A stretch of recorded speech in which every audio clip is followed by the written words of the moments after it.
Okay, is this working? Hello, hello. Anyone can see/hear me, hopefully.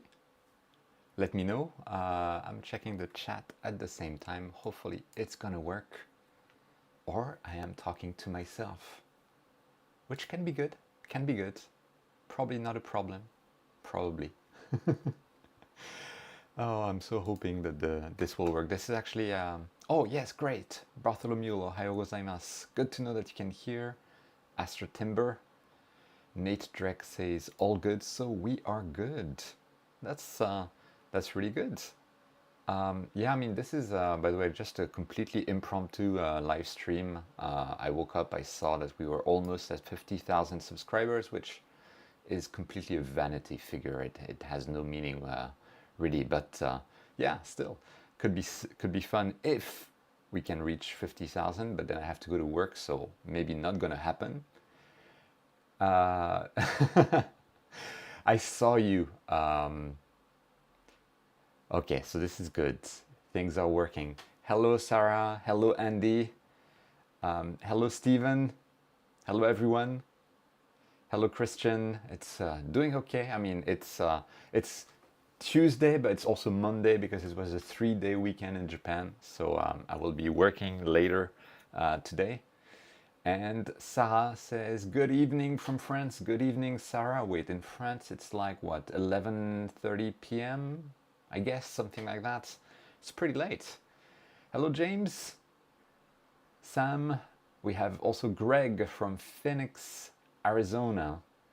And Cuiv, the Bob Ross of astrophotography. Now, that is very high praise, and I think it is not deserved. But thank you. Okay, let me share the whole scene. So basically, the reason we are here, hopefully it's visible. It's I have this counter here, which no, Mark, unfortunately you cannot subscribe twice. It would be nice, but you know, we have this counter, so I get an average of maybe 20 to 30 new subscribers per day. Which means that statistically speaking, in the next couple of hours, maybe we'll get to 50,000. I don't know. I might have to end the stream before that because I got work and life. But we will see what happens. Let's see. I wanted to check the comments at the same time. Boop. This should work. And let's see who else is on here. We have many people. Dennis from Wichita. We have Rick, hi Cuiv and all. Hello Rick, hello Dennis, Chuck, hey Cuiv and chat, at least you don't have to travel far to work. That is true. David, hello, love your channel, thank you. And thanks for watching, thanks for being there. Oh, we lost a subscriber. This is gonna be so much suspense. Oh my word. Let's see, I'm going to put myself to Cuiv only for now. Then, yes, Eduardo, hi from Italy. It's 11:32 p.m. Mark, good evening, Cuiv. Did you ever figure out the carbon star issue? No, but then I haven't been trying to fix it because I don't care that much. It's not a big deal to me. Oh, I need to share my screen again, just in case, because we're at 998 now. Yeah, so going back to the carbon star, I haven't tried. I've actually dismembered. I mean, I found that I had some still too tight mirror clips, so I had to remove the mirror and untighten a little bit the mirror clips. Oh, we are at 50,000 subscribers. Oh my word, I need to take a screenshot. Oh, this was far earlier than I expected. Sorry, we're at 50. I'm glad I was sharing my screen. You know, now I'm sure. Oh, we are above 50,000 subscribers, guys. Okay, I'm glad I got the screenshot. I was talking about the carbon star, but yeah, I'll get back to it in a moment. Yay! So as I was saying slightly earlier in the stream, it's a bit of a vanity figure. It doesn't really matter that much in the grand scheme of things, but it's still amazing that yeah, 50,000 people have decided to subscribe to this channel, which is absolutely insane. And I'm so glad that you guys are here for this. Oh man, let me share with me there. So yeah, that's amazing. Thanks so much for all of the support, guys. Yeah, celebration. Oh man, I don't get that many subscribers, per month anyway. I think like if I wanted to get to 100,000 subscribers, it's gonna take 5 more years. But it is what it is. And I don't really care about the number of subscribers as much as I care about the involvement of subscribers, how much we work together, the amazing comments that I get, the quality of the community, the everything, absolutely everything that makes this worth it more than just that number. So yeah, that's really my view on things. Still, it's fun to look at. It's fun to see, and I'm glad we were able to catch it on stream. Let me try to. Oh yeah, I'm gonna try to go through the comments again. Astro Timber says you'll have a plaque in no time. 5 years, roughly 5 years. I have roughly 10,000 additional subscribers per year, so 5 years. It's gonna take a little bit of time to be at the plaque for 100,000 subscribers, but that's fine. I don't care that much about that number. Let's see, what was I? I was answering about the carbon star. Yeah, so I had to remove the mirror and untighten the clips or the mirror mask that I have on top of it, which might have helped. But as I wasn't able to do that without disassembling the dual scope Frankenscope, so I had to disassemble the dual scope. So now it's two separate scopes on two different mounts, which makes much more sense, as I mentioned in the previous video. But I'll go to the Carbon Star, trying to switch out the imaging trains, that kind of stuff, when I feel like it. It's just I don't care that much about that small issue to my eyes. Okay, Lord Hill Aquarium, nice. I caught a Cuiv the lazy stream, absolutely very lazy stream. Now that we are above 50,000, I can go back to full camera and let you know what's the plan for today. The plan is to process the image, not the image, the Eagle Nebula, because I captured that with my two Newtonian telescopes. Half of the capture was with the Frankenscope, half of the capture was with them on two different scopes, but we'll see what we get. Anyway, going back. Hello, love your channel from David. Thank you, David. Another David, good evening from England, where it is 10:38 p.m. I assume. Kostav also joining from England, from London, Bordeaux 8. I know your pain, brother. Andrew, hi Cuiv, hi Andrew. And Christian Lafleur, or Christian Lafleur maybe. You work, I believe this was your job, so unfortunately this is not my job yet. I do have a full-time job, but I do think that in the next few months, with your support, I might be able to go full-time, but it's a big jump, obviously. Like going full-time, it's a big commitment. Need to make it work, right? Dark Sky Geek, hello, welcome. So we have Dark Sky Geek from the Dark Sky Geek channel. Very in-depth videos if you guys aren't aware of Dark Sky Geek channel. Let's see. There you go. If you don't know this channel, I highly recommend it. If you want like the most detailed reviews of stuff ever, more than me, then this guy can help, Julien. Also, he's French. I don't know if that says anything, but here we are. Anyway, hi from Virginia. Hello, Donny. Thanks for joining. Christian, inspiring, makes me want to start an Astro YouTube too. It's a lot of work. I can't say I recommend it, but it's a lot of fun at the same time. Lord Hill is watching from Washington State, US, Bordeaux 5. That is very reasonable for a Bordeaux zone. Washington State, though, I'm not sure if the weather is usually good there or not.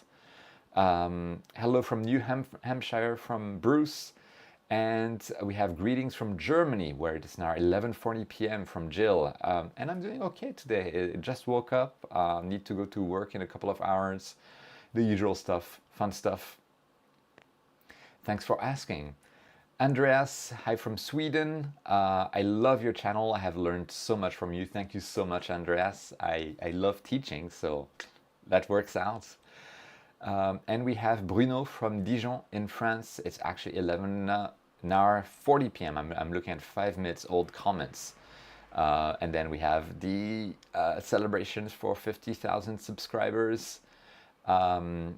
Lord Hill, I just bought one of those carbon stars. It is nice. I'm really happy to hear that. I'm having fun with mine, that's for sure. And Steven finally figured out ASI Plus and AM5 to get less than 0.2 periodic error, or I guess 0.2 guiding. That's amazing, mate.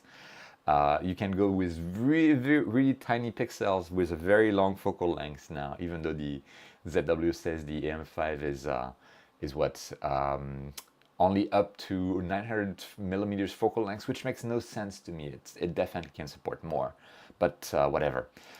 We have Ray, hello, Ray Latoul, actually, yes, is an ex-colleague of mine. We worked at the same company. I think Ray is still there. So it's super cool to see you on the channel, on the stream, Ray. And Ray is also one of my Bordel Zero Patreon supporters. So one of the guys that is making the dream of going full-time alive. Thanks so much for your support, and it's nice to see you again. The first time I talked with Ray was on a conference call at work, and I have no idea what we were talking about, like, you know, work stuff. And there were other people on the call, and at my company, people didn't know I was doing YouTube. I had just gotten started. I think I had like 5,000, 3,000 subscribers at that time. But then I look at Ray's background and I see there's a telescope. There's an EQ6R. And I'm like, Ray, is this an EQ6R mount that you have behind me and behind you? And he's like, yeah, it is. And then he looks at me and then he's like, a recognition, face of recognition. I'm like, don't tell everyone else that I'm a YouTuber, but I could tell he knew. It was a lot of fun to see that. So yeah, I remember that moment. Ray, awesome guy all around. Had dinner in Tokyo with his wife and him. Really awesome guy. I subscribe from all 4 accounts. Sarah, that's cheating. I could get banned for this. Oh man, thanks. So that's thanks to Sarah that we got those above those 50,000 subscribers. No fireworks, Greg. Not inside, at least. Although it is fireworks season in Japan. Lee, hi Cuiv. Hope you have better skies than we have in CT. We don't. It's been really rainy, really cloudy, and it's still really rainy, really cloudy. And this week will also be really rainy, really cloudy, but you know, it is what it is. We have a lot of congratulations. Thanks so much, guys. Ingvar, also Patreon supporter. Cheers from Norway, and no Astro Darkness. I feel you, man, but this is actually the best time of the year to experiment with your equipment, do silly stuff, try to see what can get you the best guiding, whatever. There's nothing to lose. It's just like the full moon. So make the best of that. We also have just started raining from Stefan. Yeah, it's raining here as well.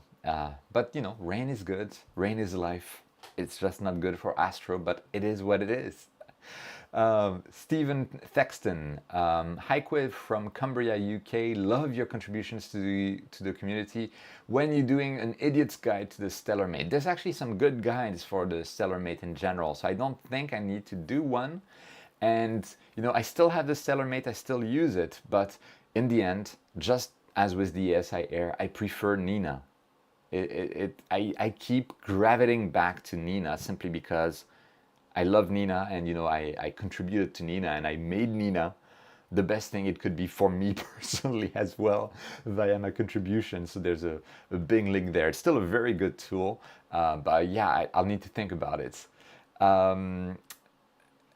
Oh wait, what? Oh, I'm seeing contributions. Dang. Oh wow. Okay, I missed that. Oliver Peters. I was looking at other places on the screen. Sorry.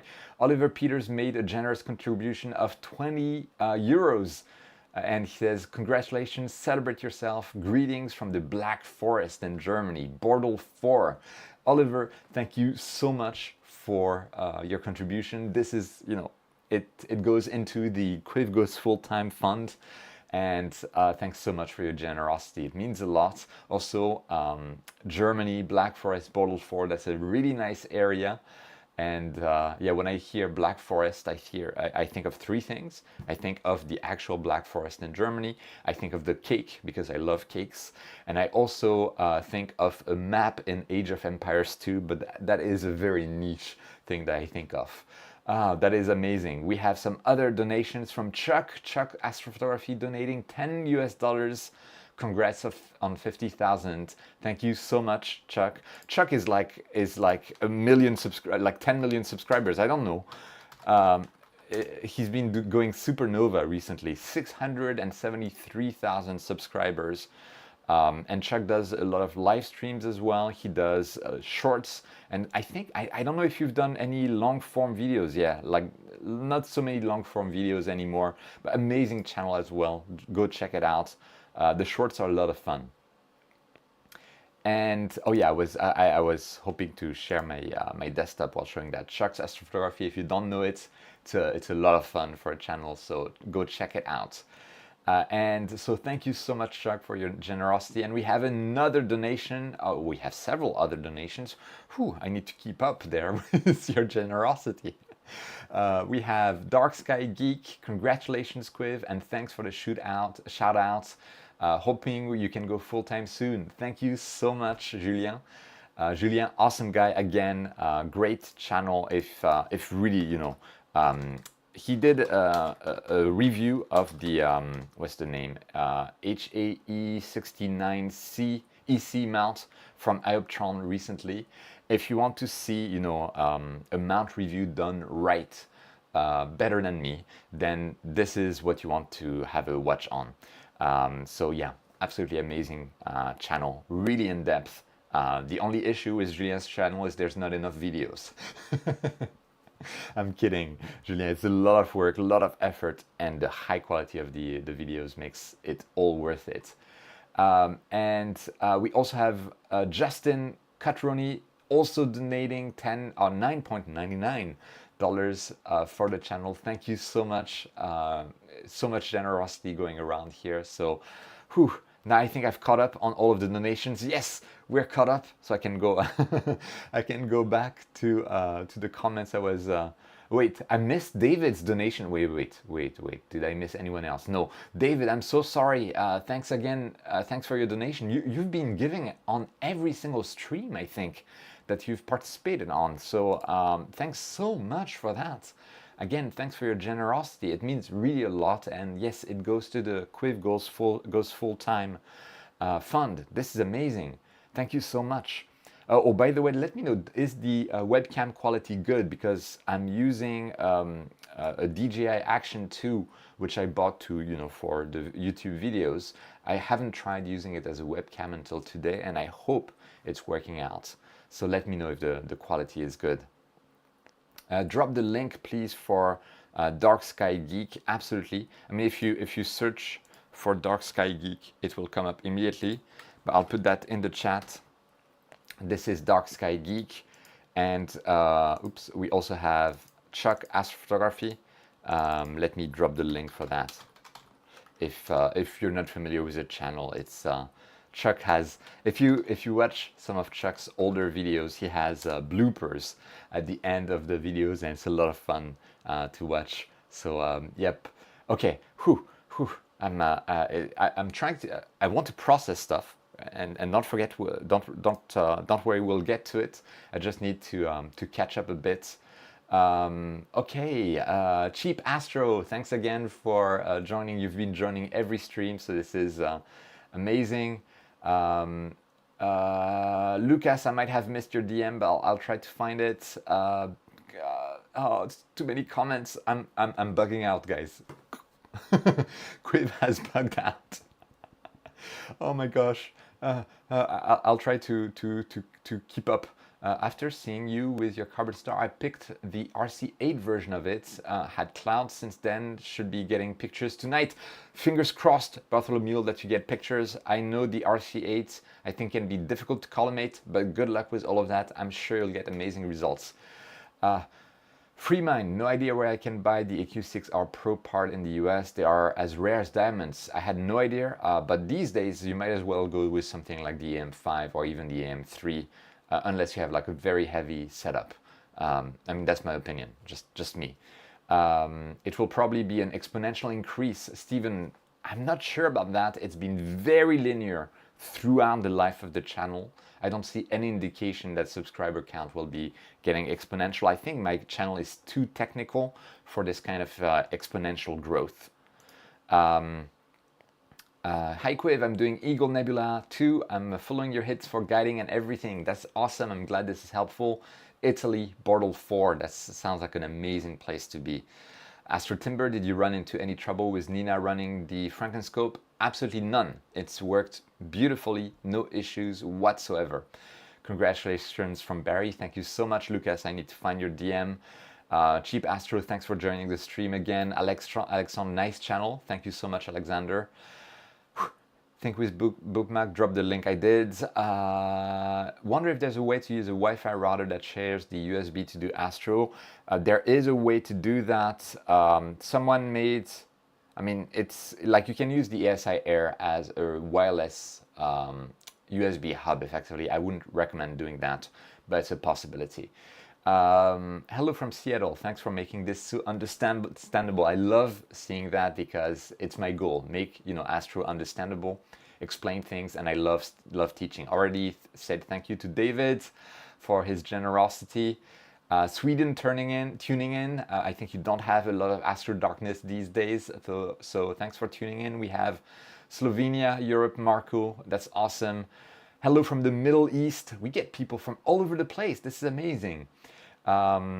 We have Tarek. Hi all. Hi Tarek. I know you comment a lot on the channel. It's very much appreciated. Thanks for joining the stream. I'm sorry if I missed some of you guys. It's just I'm trying to catch up. We have Freemind from Massachusetts. We have Erdem. Good night from Turkey. Thanks for joining the stream, Erdem.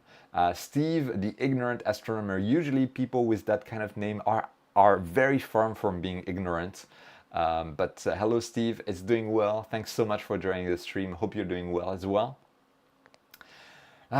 We have from New Jersey. Wow, that's very light polluted. I've already thanked Oliver, for his generosity. And Tarek from United Arab Emirates, Bortle 89. I feel your pain. And Solar Rookie, hello from Columbia, South Carolina, USA, where it is 92 degrees Fahrenheit with 48% humidity. Yeah, it's been very similar in Tokyo. It's been, I don't know if it's close, 40 and it's almost 40 degrees, like 38, 39 degrees Celsius with 60% humidity in the past few days. Fortunately, it's raining now, so it's a bit cooler now. And thanks, Tarek. It's awesome to have so many of you guys supporting the channel. Cliff Lawson, hi Cuiv from England. It's pouring. It's England after all. Stereotype. I'm sorry about that. I noticed you were at 49.x users earlier today, and my first thought was, WTF. As the best Astro YouTuber, I thought you must already be at 250, 500k or more. It is not the case. I mean, my content is really, I think it's targeted as a very specific niche, and it doesn't make the growth easy, but that's fine because it's the niche I love. So that's how it is. We have the bass line from Frankfurt, Germany. Thanks for joining the stream. Josh from Texas. I hope I can catch up to everything. Chuck, again, thank you for your contribution. Steve, Tarek, run into you all the time. Yes, and it's a good thing. Justin, thank you so much. Not a surprise given all the great content that you share. It's a huge help. I'm really thankful that this can help a lot of people. Again, Julien, thanks for your help. Wombat Zone, good day from Australia, mate. Wombat, you're upside down. Oh, I'm so sorry. This joke is overdone, but yeah, I apologize. It's the morning. I've barely woken up. Please forgive me. Whew. Yes, I have multiple setups in Chile, so I can including Solex. Oh, Lucas, of course, Lucas. I'm so sorry. I need to. Yes, I need to check any desk now. It's the morning. I'm bugging out. I need to follow up on that. Oh my gosh, so many things to do. It's come on, let me write it down. Yes, Lucas is going to give me access, and I might do that in another stream, to one of his setups in Chile, so that I could use it for astrography on a live stream, doing remote astro with the scope in Chile. And I haven't looked at it in a while, and it had slipped my mind. Lucas, I'm so sorry. I will get back to it. Whew. I'm sorry, I was bugging out. Justin, thanks again for your contribution. Okay. And oh wow, what's going on? Oh my words. Oh my words. I was catching up with messages and I completely missed stuff there. Okay, Pete, I'll get back to you because I see there were other contributions that are amazing there. Oh my God. Oh my word. Oh my word. Sorry. Okay, I'm going to the contributions. We had, I think, $10 contribution from Darren. This is amazing. Thank you so much for your contribution. Thoroughly enjoy your in-depth reviews of equipment. Equipment reviews are actually a lot of work, a lot of fun to do, and when I do them, I get people telling me you should stop doing equipment reviews and focus on the explaining side of things. So it's always good to see this kind of feedback. I actually love doing equipment reviews because it lets me play with a lot of fun stuff. So yeah, I've contacted some firms for some very interesting equipment that I'll be doing a review on soon once I get it. Fingers crossed. So yeah, look forward to do some more, and thanks so much for your support, Darren, and your generosity. It means a lot and goes into the Cuiv Goes Full-Time Fund. Okay, and we have also a large contribution from Nicholas. Nicholas, $50. That is a lot, mate. Just going to be a Charbat donuts tonight, friend. Thanks so much, mate, for your support. That's a large contribution. Man, that's, as Luke often says on his live streams, crikey, mate. and no, that's amazing. Thanks so much for that. And Bill, $20. Amazing, generous contribution. Thanks so much, Bill. You also contribute a lot. Thanks so much for your support, and you're a channel member. It's amazing, and thank you for this. It means a lot, and it will really help me go full time. So, yeah, and let me go to the elephant in the room. No offense, Pete. You're not an elephant, but the elephant in this room is this massive donation from Pete at £300. That's insane. Pete, thank you so much for your support. It's congrats on 50,000 subscribers. Thank you so much, Pete.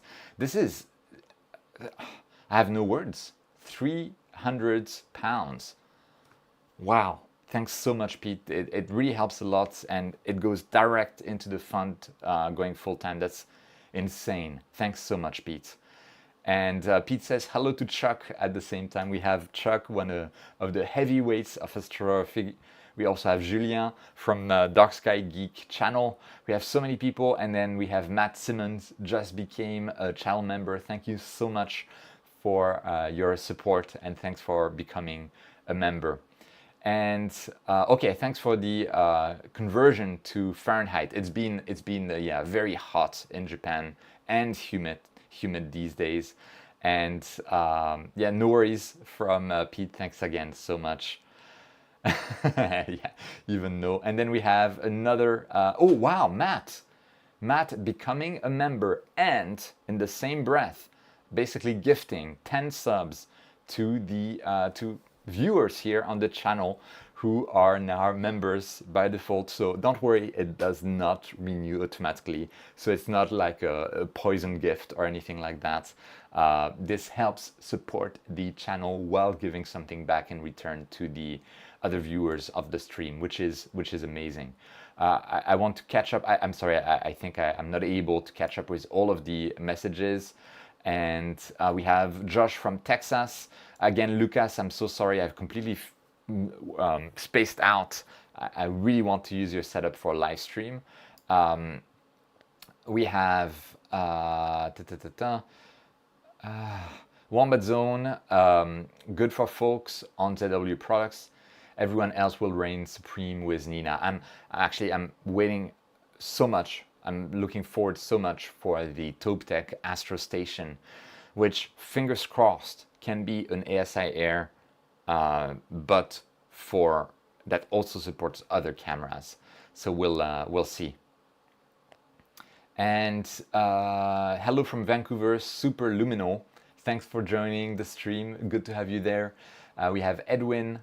Good evening. I'm totally new to astrophotography. Should I start with my DSLR or buy a dedicated telescope? Well, you should start with what you have. Get a taste for it with your DSLR. If you do plan on buying a dedicated telescope later on, and you want the best that can last you a long time, and you have the budget for it, you may also consider a mount, like something like the UMI 17 Lite or the AM3, or maybe even something like the new AM5N, which is excellent. I'll have a full review on that later on. That way it can carry your DSLR with a Vixen dovetail adapter, and it can carry your scope in the future. Kind of like think about the future, but really the easiest way to start is with your DSLR. And if you don't have a star tracker, you can even make your own barn door tracker. There's a really good video from Nico Carver from Nebula Photos about how to make your own barn door tracker, and that that can help you track stars without having to buy any specific equipment. And it's a fun project as well. So so start with your DSLR, get a taste for it. You might get some weird star shapes with your zoom lens. Try to close it down to maybe f4 when you're doing astrophotography, because that will give you much better star shapes, and see what happens. I think it's the best way to get started with what you have. I've already thanked Darren, I've thanked Nicholas. And about the camera, it's a bit soft, but just fine. That's good. And camera's great. You look beautiful. Why? Thank you. Christian, Cuiv, does your wife participate in any astronomy? Mine likes to look into the eyepiece and helps when we do outreach. She doesn't really. She has. I've shown her some stuff with an 11-inch scope when I had one, but not so much. And we have how long did it take you to learn OBS? OBS, this thing here. Not so long, but it can be confusing, that's for sure. I use it, like all of the screen capture that you see on my videos come from OBS. Okay, let's see. Hello from Oregon, from Genevieve. Hello, thanks for joining the stream. Isidro. Chris, congrats for your videos. You have plenty of supporters here in Spain. You are a reference for us. Thank you so much. Thank you for sharing all of your knowledge. Thanks so much, Isidro, for this comment. Means a lot, and glad I'm popular in Spain. I don't know why I want to call you Isildur, because Isidro is close to that, but I will not. We have DYI and Try from Sweden. Thanks for joining the stream. James, also Upside Down from New Zealand. Andre Gang from Brazil. And Matt Simmons, who gifted subs from the Smoky PNW. I'm not sure what that is, but in USA. The Dog Spiders. Hey ho, everybody. Does anyone have a good advice for guiding ASI? I'm getting really bad guiding and very elongated stars in PhD 2.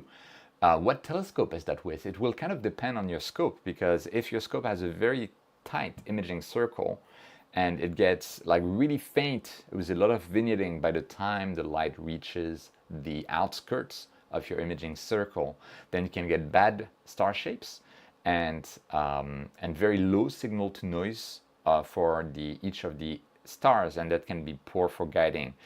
Make sure you do focus them, because if you have kind of like half circles, like half moons kind of lines, it means that you're using probably a telescope with a central obstruction, and your guide chip is not in focus. So try to spend sometimes the tiny knob that's on top of the ZW Duo, and that will help you get better focus. I was actually shocked by how much of movement that tiny guide sensor can have using that knob. So try using that. and that will be good. Again, thanks so much to everyone, Pete, Bill, Nicholas, Oliver earlier, Matt, for all of your donations. This goes into the Cuiv Goes full-time fund. So that's amazing. Oh, PNW, Pacific Northwest USA. Got it now. Thanks so much. And thank you, Pete, for the membership gift. Wait, did I miss something? Oh, I missed something. Oh man, I thought I was caught up. I wasn't. Pete gifted 50 subs. Oh my gosh, Pete. Okay, that's amazing. Thanks so much for your generosity. And you know, that's one of the things I liked this membership system on YouTube, being able to give subs, gives to the creator as much, and it does also gives a little bit to the viewers, and that's amazing. Thanks so much, Pete, for this contribution. It's, again, really generous of you, and absolutely amazing. Yes, I want to recover.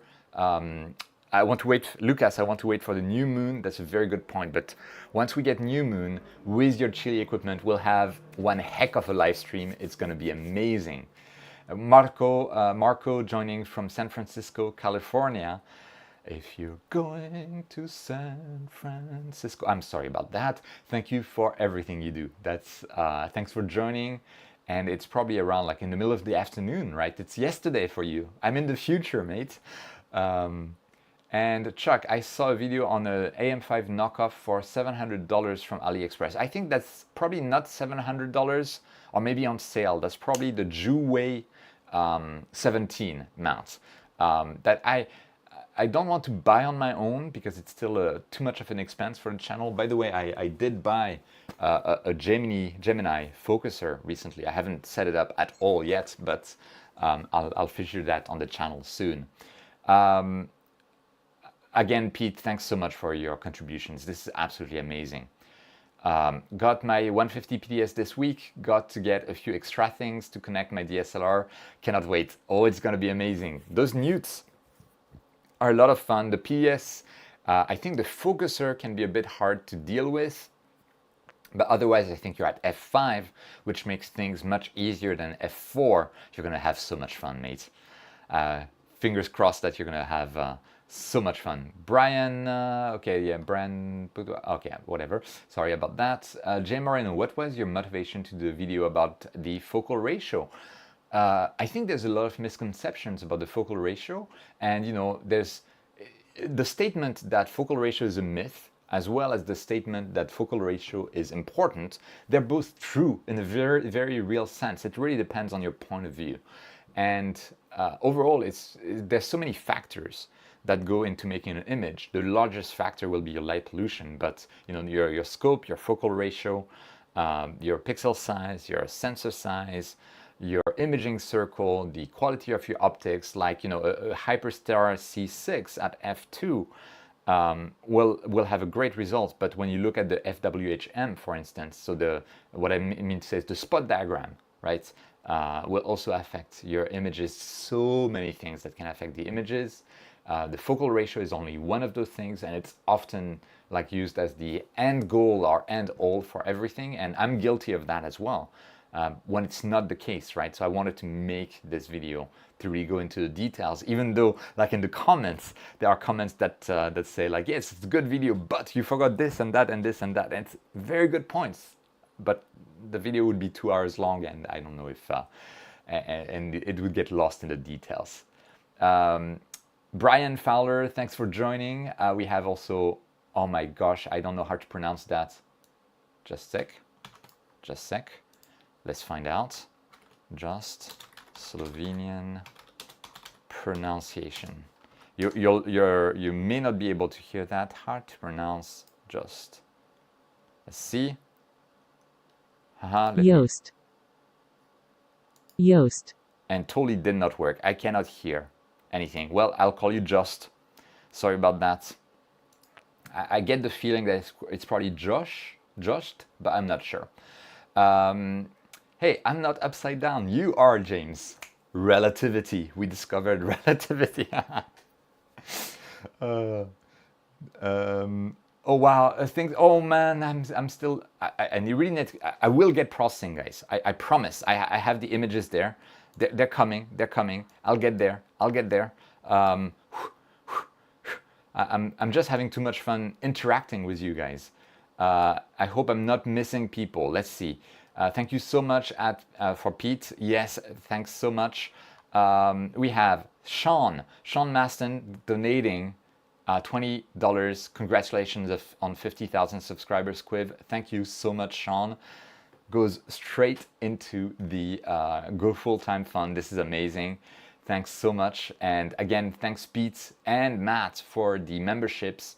Everyone is super thankful on the channel. This is honestly amazing. So much generosity around, and that's insane. Yeah, Pete, I've seen insane donations to Luke from Lucomatico. Luke deserves it so much.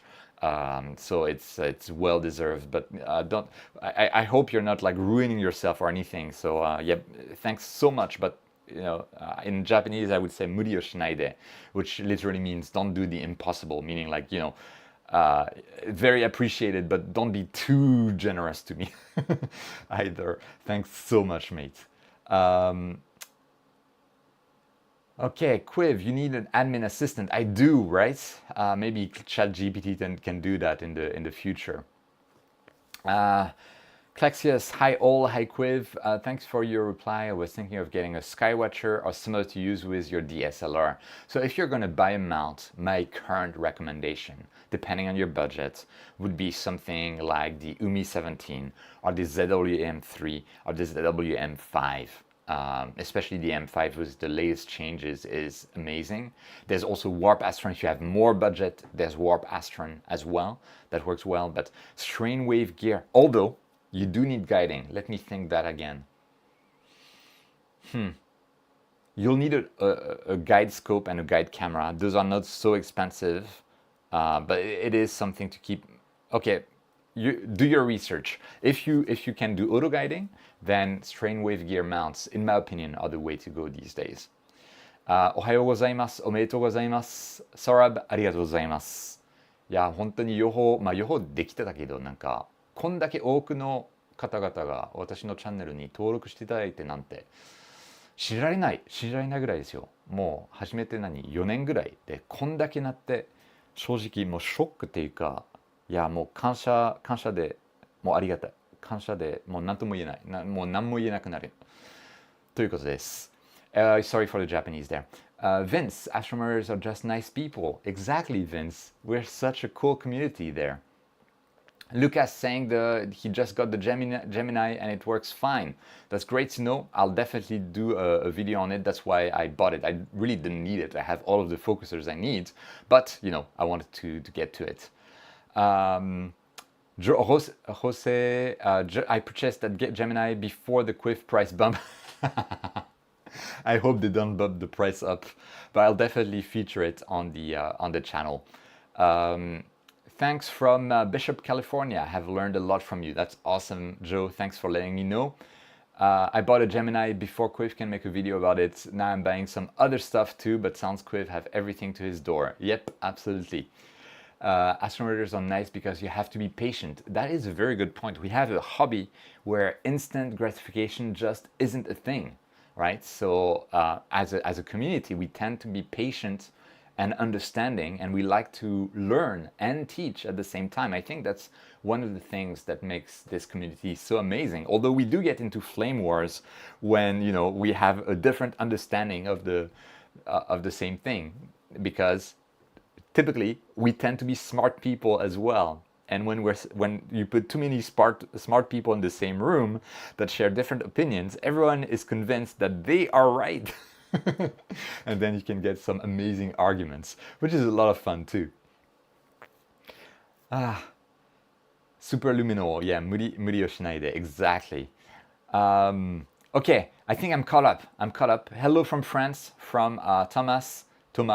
Thanks for your videos. Thanks, Tom, for watching the channel. It's amazing. Cuiv, I just got the QHY 53715C. Congratulations. Tiny pixels. It's going to be a lot of fun.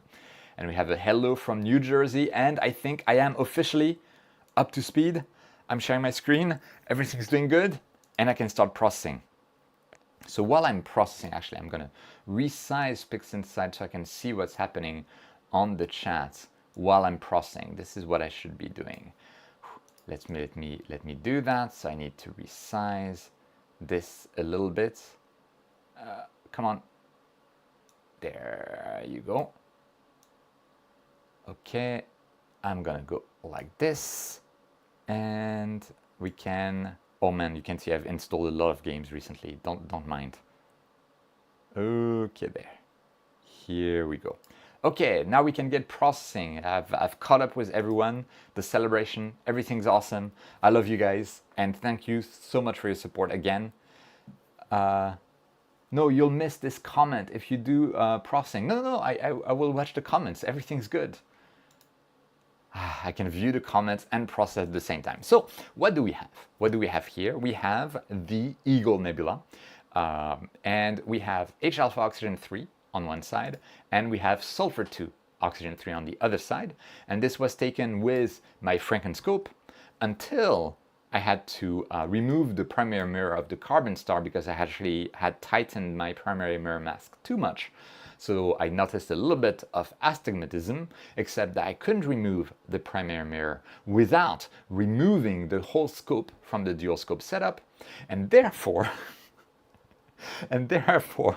I had to remove the whole scope from the dual scope setup, remove the primary mirror, untighten the clips, go back, put it back in, and then I was too lazy to put back the Frankenscope together and realign the scopes together. And because I had gotten the AM5 end mounts, then I just decided to put one scope on the AM5, one scope on the WD-20, and call it a day. And that's so my Frankenscope is not dead, but it's split up like a unicellular organism. And we'll see why that's a good thing, because as I showed in a previous video, there was some flexure, and I see Pete on a roll. Pete, that's amazing. Pete gifting another 50 memberships. So we should have a Pete counter. Let's see, maybe I can do like a, oops, that was my own program log. Pete counter, 300 pounds. Which is not his weight, his donations, and 100 gifted subs. That's insane, absolutely insane. Okay, let me at least do a stretch. Pete, seriously, like don't give too much, mate. It's insane, absolutely insane. Do they have plans? And thanks again for your generosity, because you're helping out me, of course, and of course you're donating to the viewers on the stream, which is amazing.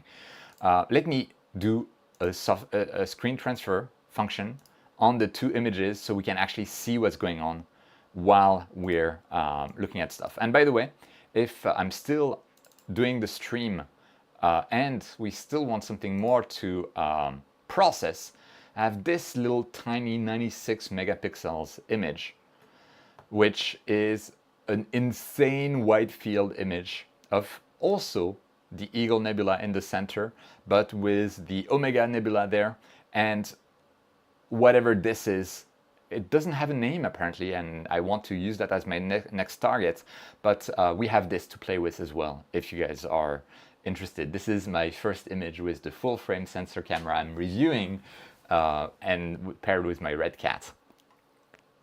Anyway, Klexius, do they have plans for larger carbon stars? I hope they do. I've heard they might, but nothing is set in stone, as far as I understand. But yeah, it would be nice to have an 8-inch carbon star telescope.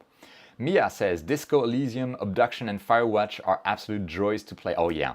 If any of you are into video games, and you're into like puzzles and thinking and story stuff, Disco Elysium is depressing but amazing. Outer Wilds is it's probably the best game I ever played, and it's a solar system simulator at the same time. It's amazing. Abduction is a great VR support puzzle game. Portal 2, their references. Portal 2 has a VR mode that is absolutely insane. The Talos Principle is also insane, makes your brain work. Firewatch is such a beautiful game as well. I mean, yeah, anyway, yes, going sidetracked a little bit here. I put an Apertura 88 on an Iptron SEM 40 that was ridiculous. 88.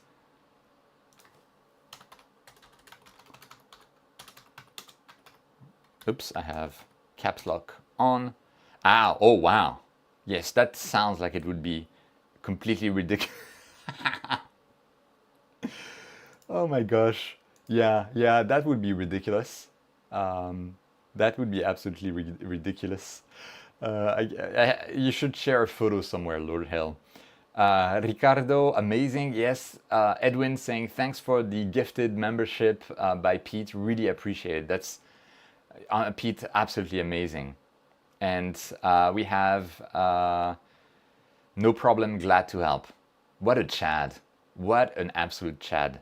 Pete, absolutely amazing. Thanks again. Tarek, Cuiv, what do you think about the news of... Yeah, mate. I was... There's actually Dylan made I read this article, I think, on Saturday. That's insane.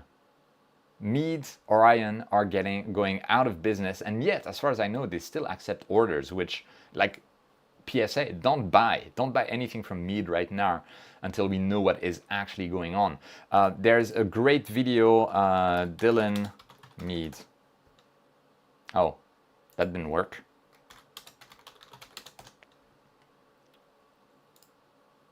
G'day, Dylan. I'm not going to play it, of course, but yeah, Dylan made also, Dylan is almost at 50K. I hope we can get a live stream from him as well. I'll put the link in the comments. But yeah, he has a good analysis of that. So check out this video after when you have some time. Yeah, it's a shock. Honestly, it's a big shock. My first real telescope was an ETX 125 from Mead. It was horrible. I hated it, but I loved it at the same time. It was amazing. And then the first telescope that I used to take pictures with was the Mead LT6, which got discontinued in favor of the Light Switch series, which in my opinion was a big mistake. The LT6 was one of the best visual telescopes you could get. And I think it was, to my mind, it's better than Nexstar 6 SE because the mount was so freaking good. It was over-mounted, sorry, because the mount also supported an 8-inch version, and with the, it was a beautiful scope. I loved it, and it's a shock to me because the Mead scopes, I don't know what's with the Mead scopes, but they are sexy as heck. I don't know why. I see a Mead scope and I want to buy it. There's no rational sense. It probably is the color scheme. I don't know why. Maybe it's because I used to drool on old astronomy catalogs when I was a kid, and I had like this tiny Newtonian telescopes that I didn't know about the collimations at that time. But I remember like seeing a catalog, and this was this ETX 125, tiny cute telescope, and it had that weird like 3 legs that were directly attached to the base on the telescope, and it was it was like 5,000 francs at the time, and it was like I'll never be able to afford that, but it was I drooled over that, so it's a shock to me. Yeah. So how is the Apertura Carbon Star doing? It's doing great. It took this one here. That's with the Apertura there. I think I could still get an H-Ink carbon tube newt on my HEQ5, and it would be awesome if that could be a carbon star. Yeah, that's a good point. Although I hope you don't have too much wind, because that will be a sail into wind. Plot twist, Cinta buys those too. Yeah, that probably would be the case. But I think Mead, the good thing was that Mead got us, made in Mexico, like a different factory than everyone else. I mean, right now, all of our telescopes, regardless of the brand, except if you're buying from like Astrophysics or from Takahashi or from Vixen, but all of our telescopes, they're made by the same guys effectively. same factories. I saw your video regarding focal ratio. I think MTF curves explanation shall be a nice sequels. Ah, yes, MTF curve. It's a slightly different angle. It doesn't consider exactly the same things. It includes the same parameters, but it doesn't go towards the same criteria when considering it. So it's very interesting. Yeah, good point. I need to do videos about MTF, and I also need to do a video about like the spot diagrams. Anybody got opinions on the AZ EQ5? I had one. It was a lot of fun. You can also enhance it fairly easily. It's small, it's light, it's cute. I don't know how much it costs these days. I have some videos on it if you search the channel. But these days, if you go for that, I would go with an AM3 or an UMI 17 or UMI 17 Lite. I'm not trying to be a fanboy of like strain wave gear mounts, but they're insanely good. Pete says, unfortunately, Meade has been in decline for years. Yeah, there are so many quality scopes coming out of China now that it's hard for companies in the West to compete. I agree. Meade, to me, what was the start of the decline was the LX80.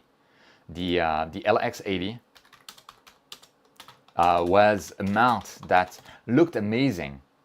It looked absolutely amazing because it was like an alt-az and equatorial mount, except that it had like basically a huge design flow that made it unusable for astrophotography in equatorial mode. Also, the tripod had a tendency to disintegrate with your equipment on top of it, and people got the tripod breaking with their equipment on top, everything toppling to the ground, some horror stories like that. And that was the beginning of the end. And then there was the fiasco with the LX800, and they had to recall that, and they had to release the 850 series.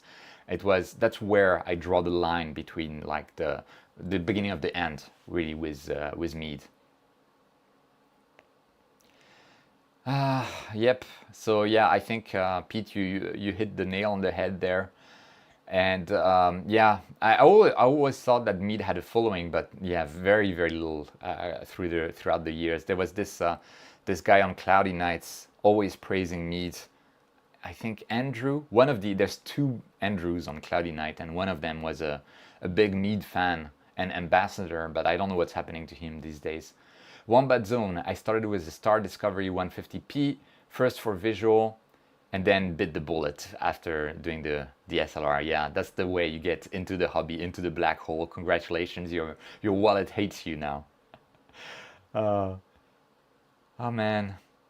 Yeah, so the thing is, Tarek, is those manufacturers like Ascar, Shopstar, which are the same, and SV Boni, and then things like Founder Optics, I think they, like all of those scopes, they get kind of manufactured in the same place. I never know exactly what's happening these days, but it's very interesting, and it's a spaghetti plate of things.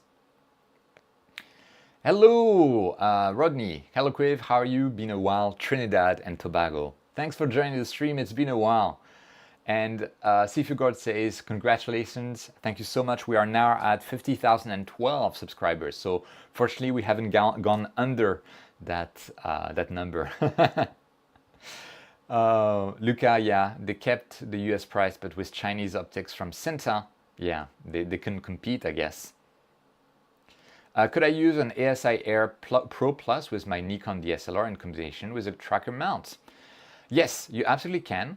Please note that if you do that, you are absolutely playing directly into the strategy of the SI Air. It's not, in my opinion, it is not a coincidence that the SI Air supports ZW cameras, it supports DSLRs, it does not support non-ZW Astro cameras. This is on purpose.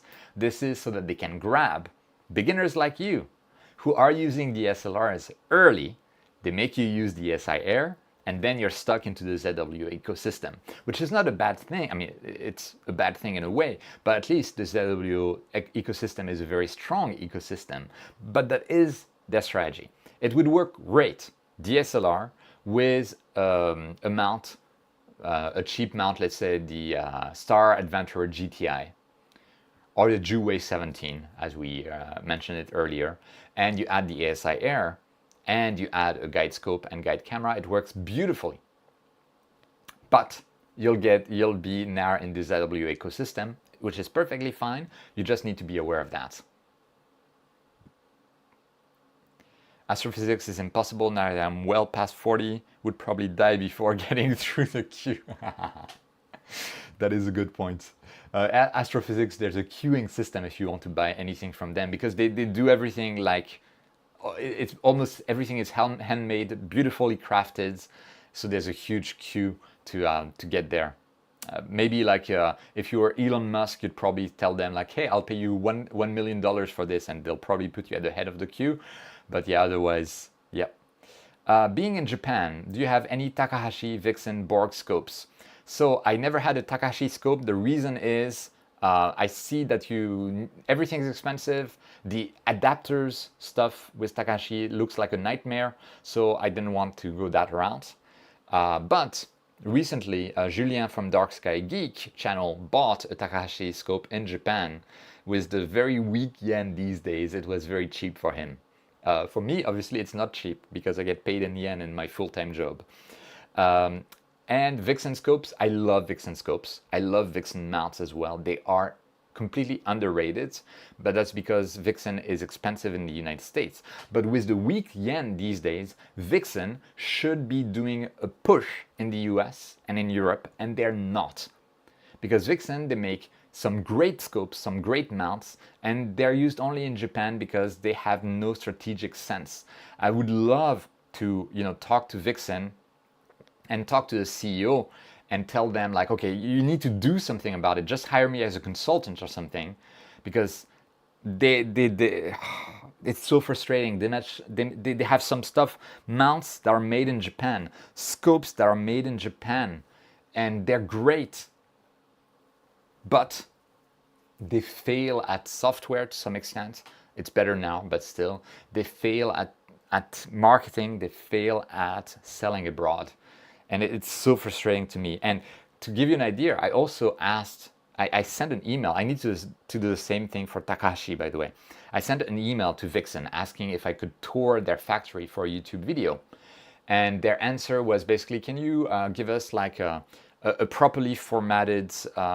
Kind of satsue, how do you say, location shooting plan with all that you want to do, all that you want to see, and like basically write it all down before, and kind of like as if I were a TV program. And I don't have the time to do that. I don't have the energy to do that. I was hoping that it could be a casual thing, and that's like lost in the minutiae of processes, and yeah, that was a bit disappointing. I'll try with Takahashi, see what happens. And ZW actually offered at one point to get me to China and visit their factory. So maybe I'll take them up on the offer once I'm full-time. Thanks to your contributions, by the way. So we'll see. Anyway, that was a long answer.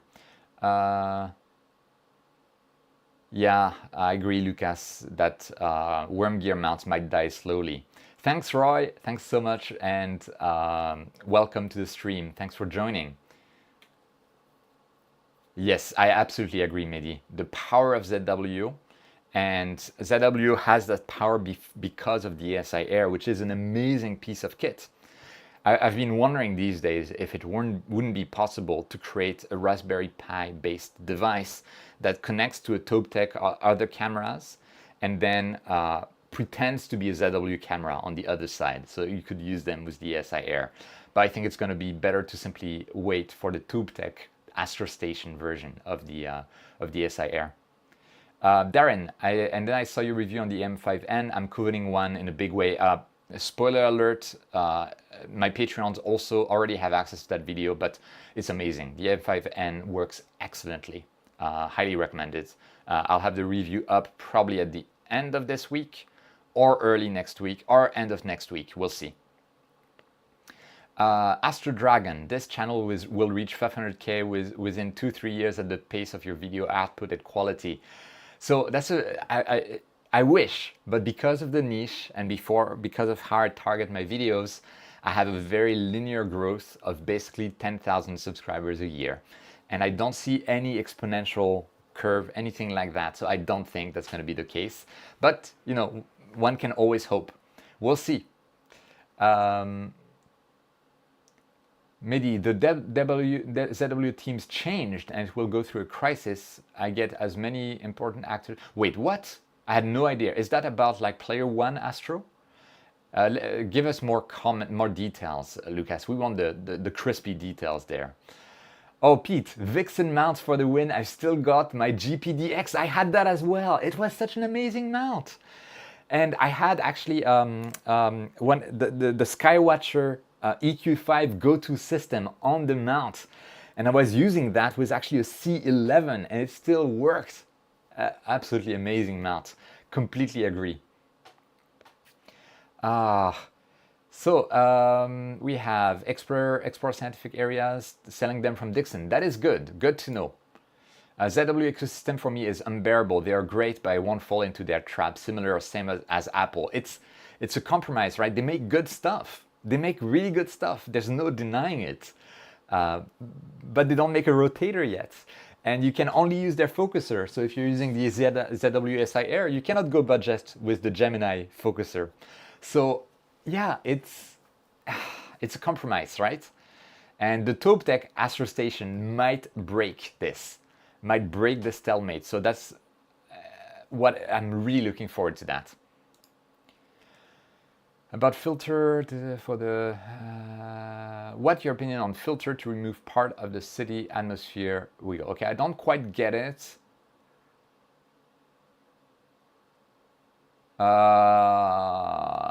I see. In that case, you probably want a clip-in filter rather than a filter that you put in front. You have some great light pollution clip-in filters, but it depends. Yeah, it's a difficult question to answer. About filter 610 nanometer. I'm not sure I understand your question. Okay, I'm not sure I understand your question. I'm sorry, I can't really answer that. Right, Astro Soundscape would be a great sales pitch for Vixen, the whole made in Japan, right? But I feel they're dropping the ball in terms of marketing and strategy. Oh, wait, Victor gifted 5 memberships. That's amazing, Victor. Thank you so much for that. It's generosity, mate. It's amazing. So much support, so much support. I'm deeply grateful. And yeah, I think I'm really serious, guys. I think I can go full-time towards the end of this year. That will be absolutely insane, absolutely amazing. Takahashi mounts are really difficult here at 66 degrees north. The latitude adjustment just isn't enough. Oh, and Takahashi mounts, Takahashi Meridian mounts, those were insane. If you've never seen those, no, it's not that. I think they're discontinued, but there was an insane Takahashi mount that had like a super long, like, I don't know how to call it, so you didn't have to do the Meridian flip. It was absolutely ridiculous.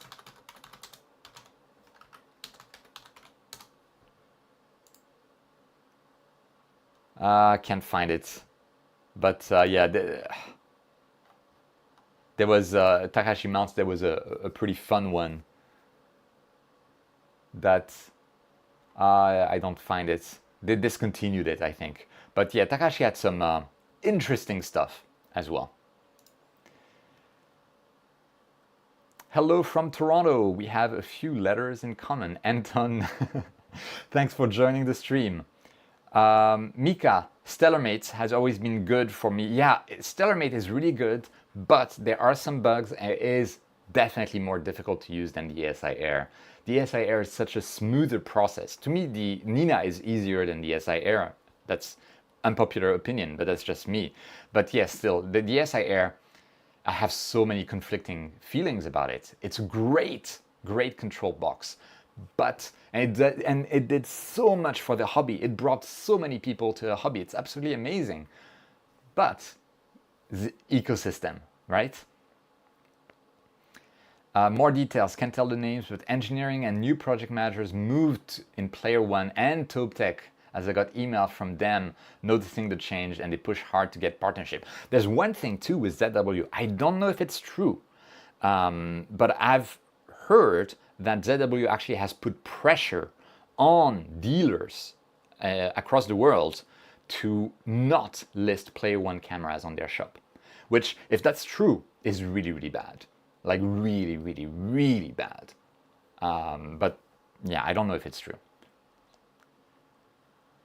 MIDI, to be honest, Takashi is still a great piece, but there are two design conservatives and now ASCAR with blur. Yeah, it's somewhat true. You can get by with much cheaper telescopes these days, especially with Blur Exterminator. You've reached 50,000 subscribers. Does that mean you are not lazy anymore? Absolutely, that's exactly what it means. Pope Astro, hello! Yo Cuiv, yo Pope Astro. Have you reviewed the TaupeTech controller? Yes, so that's the TaupeTech Astro Station. They want to send me one, but they need to wait until it's ready. It's still in beta. They'll send it to me once it's out of beta. I'm looking forward to it. In one of your videos, you've looked at the stars and concluded I need to reduce back focus. How did you do that based on the star shapes? That's an excellent question. Back focus, star shapes, pop. There you go. So this is what you want. Basically, if you look at a star field, at a rich star field, oh, come on. There it is. And the stars look like there are more and more comets all pointing to the center, then that means that you are too close to your focal reducer.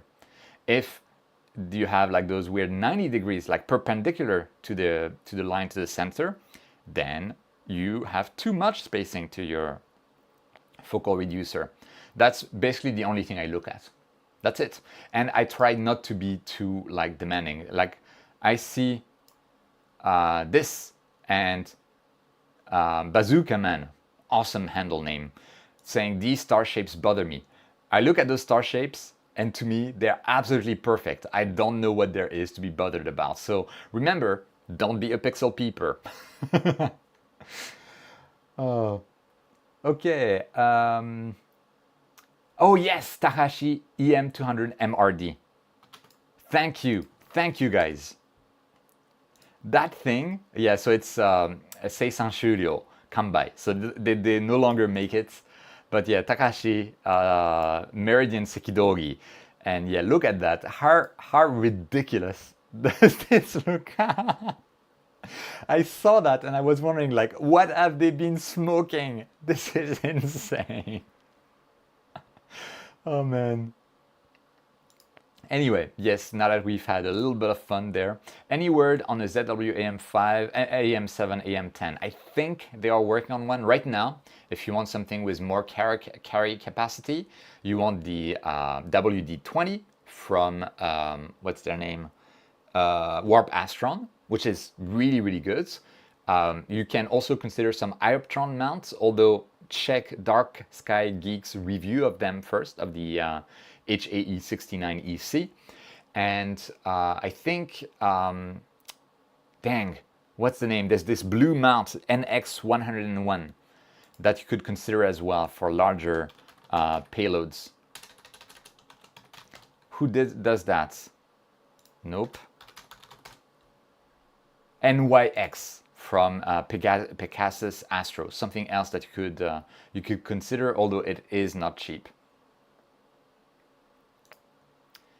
Astro Soundscape, I totally agree with Nina over ASI Air. I much prefer using a mouse and full screen than using my fingers. I had to use, yeah, I mean, to me, what I have Nina so dialed down that I can start an imaging session within 30 seconds. I load my scheduler and click on play. That's it. Nothing else to do. So yeah, it's absolutely insane. I bought like 5 mini PCs and I'm happy with them. I don't need ASI Air. Yes, I'm also waiting for the TaupeTech one. Again, the ASI Air is excellent. I'm not denying that. It's just, it puts you into the ZW ecosystem. So these cameras, okay, going back to the processing, these cameras are the ZW version and the TaupeTech version of the IMX585 sensor. In the description, there should be links to all of my equipment if you are interested. So on this side, we have the, I think this was the TaupeTech version. I think it was the TaupeTech version of the camera with the Quattro 150p. And here we have the ZW version of the IMX585 sensor with the Carbon Star 150. And Luca, I completely agree. Although, once you have Nina dialed in, it's actually faster than the SIR, in my opinion. Hiroaki Morikawa-san, joining from Michigan. Thanks for joining the stream again. And yeah, welcome to the stream. Thanks so much. Just started guiding. Now stars in lower right-hand corner are elongated. Any ideas? Typically, if only in one corner they're elongated, it's probably tilt. But unless it's horrible, don't worry too much about it. Fixing tilt is a nightmare. It's a lot of work, and just be lazy, use Blur Exterminator, and be happy would be my advice. But otherwise, yes, you can play with tilt and see what happens. Just clicking play is about as lazy as it gets. Exactly. Lone Monk 100. Hey Cuiv, hello! Oh, and talking about lazy, I am trying to get my hand on one of those UPass from Avalon. So UPass from Avalon has this polar alignment system that motorizes polar alignment and integrates with the Nina 3-point polar alignment so that the mount polar aligns itself without you needing to do anything. I'm looking so much forward to testing this. So lazy. I'm falling in love with Voyager. Voyager has great reviews. I've never tested it because I'm so happy with Nina. Cuiv, have you had a photo session in Tokyo ruined by a tremor? Yes, I have. I think I've posted that on Instagram. If you search my Instagram history, there's probably that picture of guiding where you have everything is fine and then boop. I have been considering trying Nina, but I'm worrying that move from nicely cohesive ECOS with only one software. Yeah, I understand. If it works, if it ain't broke, don't fix it, right? If it works for you, you don't need to fix anything. Hey Matt, it's a bit of learning, but like Cuiv says, once you're dialed in, you just bring up your save sequence and click play. I'm much more efficient with my time using Nina. That is actually true. The SIR though, I mean, I've used the SIR Mini quite a bit recently because I have so many setups now. It's a pleasure to use. It's beautiful. But, Hi Cuiv, have you used SETI scripts to process your images? Yes, absolutely. I've actually featured some of them on the channel before, like automatic DBE, which is amazing. So yeah, highly recommended. And SETI always makes me think of the search for extraterrestrial intelligence, but that's something else. Okay, good. Let's get actually going there. So we have those two images, one in H-alpha 03, one in sulfur 203. I have never processed them before, and we were just talking about scripts, and most of my processing is based on scripts. So we have SETI Astro, and we're just going to use automatic DBE with the standard settings, and we'll see what's going to happen and see if we get rid of our background. I'll let it be. Should wait for the automated photon cage. I received one and might test it on YouTube as well as I plan to launch YouTube. So YouTube is a lot of work, Lucas, so good luck with that. But what is the automated photon cage?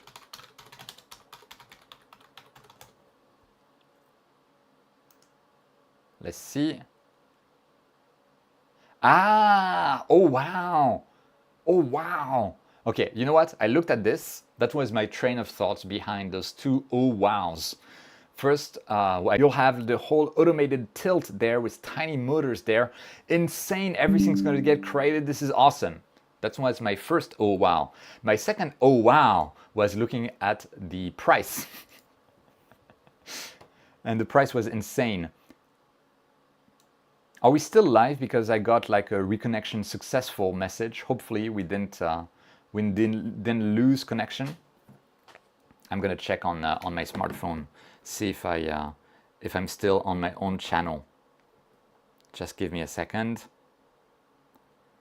View channel, Cuiv live stream. Is it still working? Yes, it's working. Good, good, good. We're good. Yeah, so that was my two wows. Wow, this looks awesome. Wow, the price is insane. And it does look 3D printed. The price is insane though. I feel like I could probably design something similar. Get them. Oh my gosh, I have an idea. I have okay. I'm gonna write it down because this could. Thanks guys for the feedback. We're still live. This looks doable, right? In terms of 3D printing design, it actually doesn't look that complex. And then it's all about drivers, and you could interface it with this the Hocus Pocus Nina plugin. Huh. Very interesting. Oh wow, just saw, I don't see the full name, 211 Milkman. 211 Milkman, member of the channel, gifting 10 memberships. This is much appreciated. Thanks so much, mate. And everyone getting those memberships. It's awesome you're getting that. It's so cool. I love to see so much support. And again, it goes into the Cuiv Goes Full-Time Fund. Oh, it's so amazing. And oh, we have Nebula Photos. Nebula Photos. Nico is on the stream. Thanks so much, Nico. You missed the moment where I reached 50,000 subscribers. I think I'll need another 5 years for 100,000, but yeah, it's amazing. It's amazing. Thanks everyone for your support, and to anyone not familiar with Nebula Photos / Nico Carver, it's he has an amazing YouTube channel. Highly recommended. I'll put the link in the comments there. It's an absolutely amazing channel, and check him out. He is also a Patreon supporter of my channel and a lot of other channels as well. And he has an amazing Patreon. And when I go full time, Nico is my reference. Like, he does insane stuff with his Patreons. He has like an insane community around his Patreons. And I want to do something similar once I go full time. Amazing guy. We did a collab as well on the Pleiades. So if I search for Cuiv, Nico, Pleiades. Yeah, there we go. They're right. It's an awesome little video, and he has, of course, the same video on his channel. It's Nico. Thanks so much for joining. He's such an addition to the community. Yes. Luca, stepper motors needs to have a lot of resolution as we speak of micron. That's true.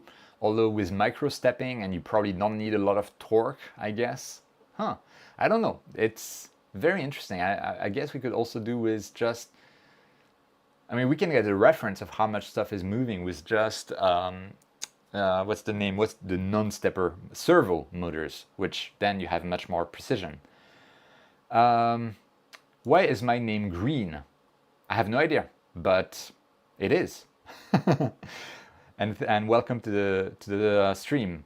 This photon cage is a must-have for great sensor size. Yeah, if you have like a full frame or medium sensor. Although let me open up this. This is taken full frame with the Red Cat, and the Red Cat 51. The corner star shapes are in full frame, pretty decent.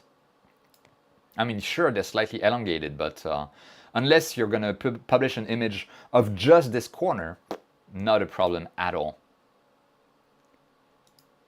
And Nico saying you will be full-time very soon. Thanks, Nico. I really hope so. I'm trying to do that this year. Fingers crossed. Okay, we were doing some background extraction on the sulfur 2 oxygen 3 image. And I think it worked really, really well. We have the sulfur 2 oxygen 3 image minus the background, we can have a quick look at the extracted background, and yes, it looks exactly what we were removing. So I'll do the same thing on this image, although it does look like it probably needs it less, right? So I'm going to use the Astro automatic dynamic background extraction. I do have, oh, there you go. Green color because gifted membership. We have so many gifts and gifted memberships on this live stream. So much appreciated, guys. It's all amazing. And of course, Pete has been donating like crazy. Everyone else has been chipping in. It's amazing. There. Okay, we've extracted the background of the Nebula. I think I don't like that because it seems to have extracted some structure there. So I'm going to close that even without looking at this. And maybe I'll try Graxpert. Graxpert with just the smoothing of 1, just to see what happens. Okay, I'm amazed you're not full-time given the amount of amazing content you post. Great stuff, keep it up. I gotta say, I kind of have been not very lazy, burning the candle on both ends, but that's because I want to be long-term lazy. Oh, shoot, I didn't, I want to see the background that we get. Any thoughts on using quad band filters? I typically prefer dual band filters because I don't know, quad band filters, when you have like, let's say H alpha and sulfur 2 separately, the sulfur 2 is much weaker than H alpha and it just gets like collapsed, merged into H alpha, and you effectively lose sulfur 2, you don't gain much from it. And same for things like oxygen 3 and H beta. The H beta is first, it's a ghost of H alpha. It's just a copy of H alpha with less signal to noise ratio. So I don't know why we even want to get H beta. And it will like merge itself with oxygen 3. So I'm not a big fan of quad band filters in general. I much prefer dual band filters that really separate the channels. Okay, the background there on Graxpert, you know what? It's just for the stream. I might reprocess it later. I'm gonna say it's fine. So we processed 1 image with Graxpert, smoothing of 1 image with SETI Astro script, and we're good. We have those 2 images processed. I feel like there's actually a little tiny bit of stacking artifacts there on the right, and I'm going to crop the image. So actually first I'm going to align the images to one another. I don't think they're aligned, and they are indeed not aligned. So I'm going to do a quick star alignment, right? So we can get the images aligned to one another. Because as a reminder, those 2 telescopes, because they have different coma correctors / focal reducers, they do not have the same focal length. And so they need to be aligned to one another.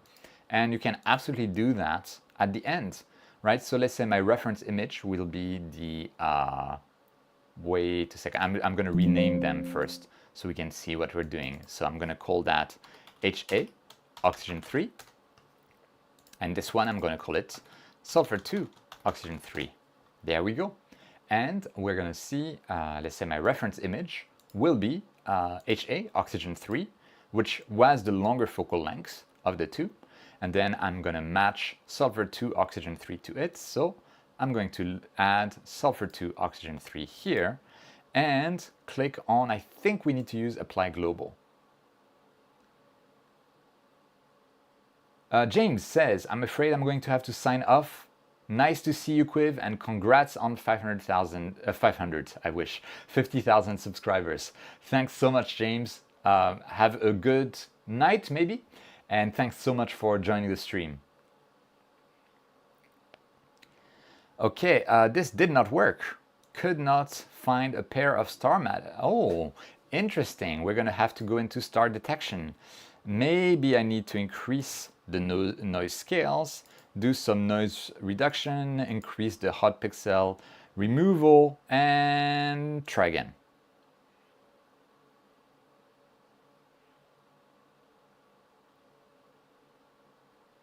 Nope. Oh man, What's happening? This is try number 2, limiting. Interesting. What about if we try to register the other one to the first one? I'm having issues there. This is good. Sensitivity. I don't remember if I need to increase that or decrease it. Let's try both ways. Boop. And let's increase the detection scales as well. And try again.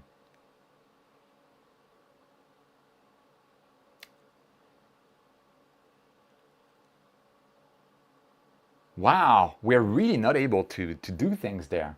Very interesting. Any tips from anyone? Star matching is fine. Interpolation is fine, I think. Interesting. Let's see. Let's try even larger scale. I don't know. Let's try some more stuff. Nebula photos. Use previews.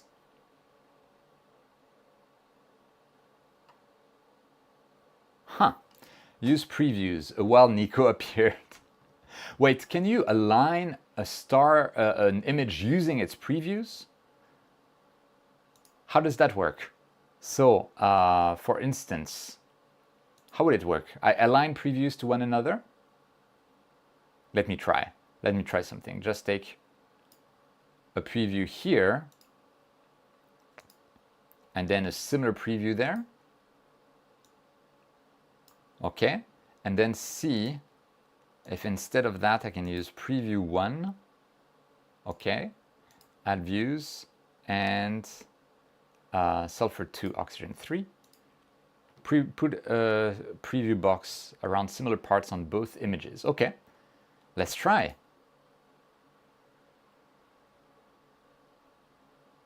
Now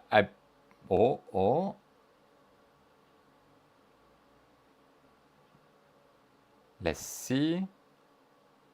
So maybe I need to reset those settings to the defaults and try again with the previews. I had no idea we could do that. That's awesome, Nico. I had no idea. But we're getting stuck here. Very interesting. Now I'm trying again with those 2 previews, but with the default settings.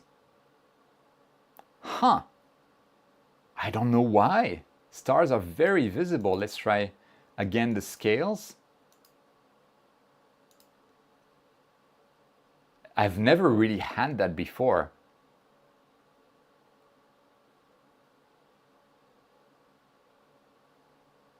But don't use preview reference.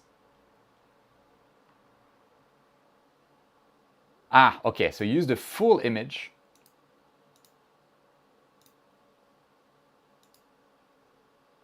Can you just use dynamic alignment process, manually align? Yes, that could work as well. The image size is not quite the same. One is slightly longer focal length than the other. So let's try dynamic alignment. I've never used it actually.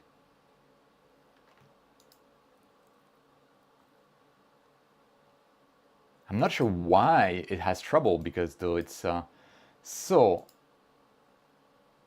I've never used this, so we're trying something new here. So do I just click on, okay, a source image has been selected. I selected 2 images, and then what do I do, like control click on stars? Oh no, just click on stars. Do I need to click on the same stars on both images? I guess so. Let's see. Oh wow, this is actually hard. And the extension of the trunk, so I think it's this one. Yeah, this one. No. I don't get it.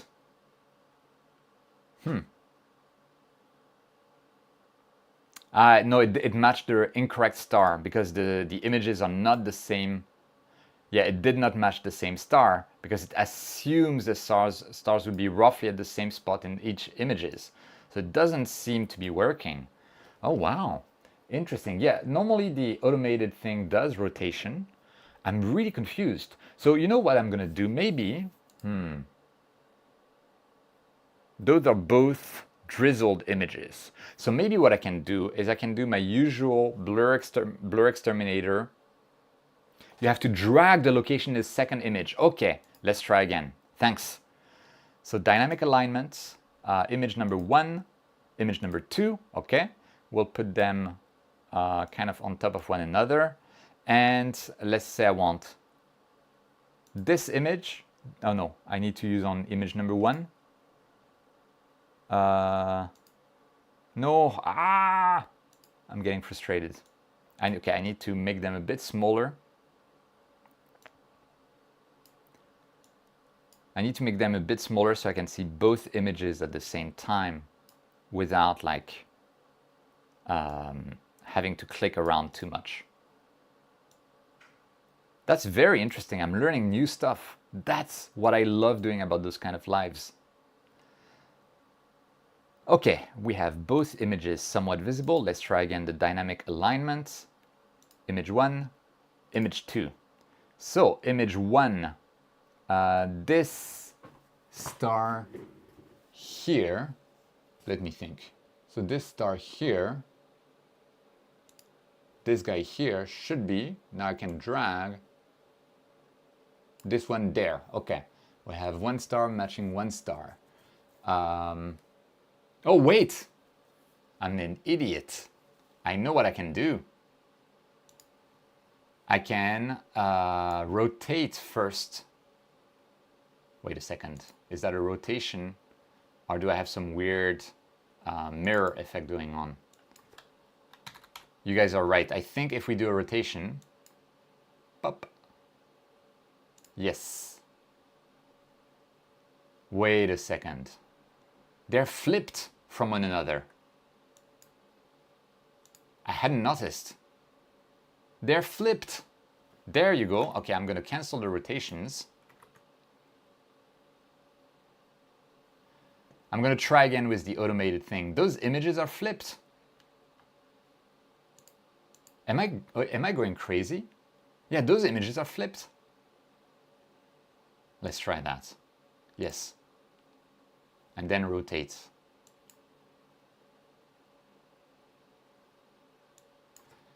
Ninety degrees. 90 degrees. And we want it counterclockwise. They are flipped. Oh, we are going to completely blast our field of view.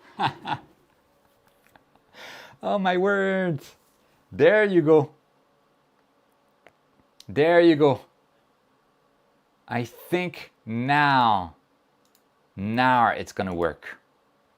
I have no idea why one would be flipped and the other wouldn't be. Is that simply the orientation of the sensor? Probably. Aha, so now I know I need to be careful about that. I'll readjust the sensors. So let's try with the star alignment again. And I'll go back to the default settings. And now we go to main image will be HA oxygen 3. The other image will be sulfur 2, oxygen 3. Validate and try again.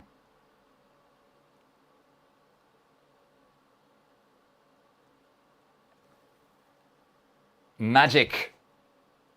Guys, magic. Oh yeah, only 22 likes so far. Everyone, take a second, like this video. Oh man. Okay, so thanks to the suggestion of using the dynamic alignment, I did not use dynamic alignment in the end, but we noticed that those images were flipped. It's insane. It was right in front of us, and I don't know if anyone had noticed earlier, but I completely missed it. Oh my word. That's so cool though. Okay, so I'm gonna do a dynamic crop on both now, which is fine. We can focus on the core of the Eagle Nebula. You know what? I'm kind of thinking of doing a me versus Hubble video because I see those posts on Facebook, etc. all the time, and I really don't like them. I mean, I understand, I know where it's coming from, but come on, you're just compressing the Hubble image so much. So I want to do a somewhat sarcastic me versus Hubble video, and maybe I can use this data to do so. So let's do a dynamic crop. Yeah, I think I can rotate this like this. Nah, I'm fine with just a square thing. There we go. Good enough. We still have the pillars. And pop. Pop. And now it almost looks like an image taken with the 533 on a larger sensor. Okay, well, that was very interesting. Now we have an, I transformed my 585 sensor into a 533 sensor. There you go. I'm going to rename that to old. Thanks so much, guys. Thanks, Nico, for the tip about previews. I had no idea about that. So I'll use that next time I have issues. And thanks for the dynamic alignment stuff, because now we know that once you start paying attention, you can notice that images are flipped or were flipped.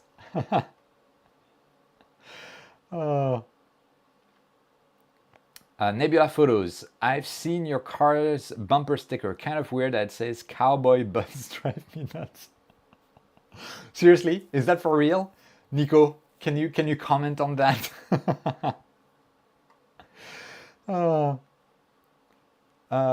Hubble is in trouble. Here comes Cuiv. That's a good name. Anyway, we're getting. I'm gonna put them a bit larger. I think we can have them a bit larger there. Now that we have completely killed the field of view because I don't know how to image and how to rotate my camera so they have the same rotation, and I have no idea why one is flipped and the other is not. I wonder if it has to do with the way that the Bayer matrix pattern was used. I have no idea, but this is fascinating. Now, something else that's fascinating to me is that regardless of the signal to noise ratio, the H-alpha oxygen 3 image has far more details, and this is because you can see star trailing in the sulfur 2 oxygen 3 image, and this is because the dual scope Frankenscope flexure. So yeah, very interesting to see that, you know, we can always say that Blur Exterminator will fix things, but when you do have some weird star shapes, you've also blurred your image to some extent. Those two telescopes have the same, they're basically, like the one on the right has slightly less resolution, but it doesn't explain the amount of details that we're losing in the one on the right. And I think the star shapes are indicative of that. And no reaction, yes, absolutely, this is live. I don't think I'll be meeting your mom anytime soon, but everyone, please say hi to No Reaction's mom. Okay, so now that out of the way, we're back on rails. I think I can do the usual flow, which would be, well, Blur Exterminator. Blur Exterminator, right? So Blur Exterminator, I think I'm going to open my my process icons. Let me go to my scene only for a moment, because I don't know what I have in my files that you could see and complain about. But here we have, yes, I have my process icons, and I can go back to the scene with streaming. Chat, everyone in the chat, I love you guys. You guys are awesome. This is why I love live streams. This is amazing.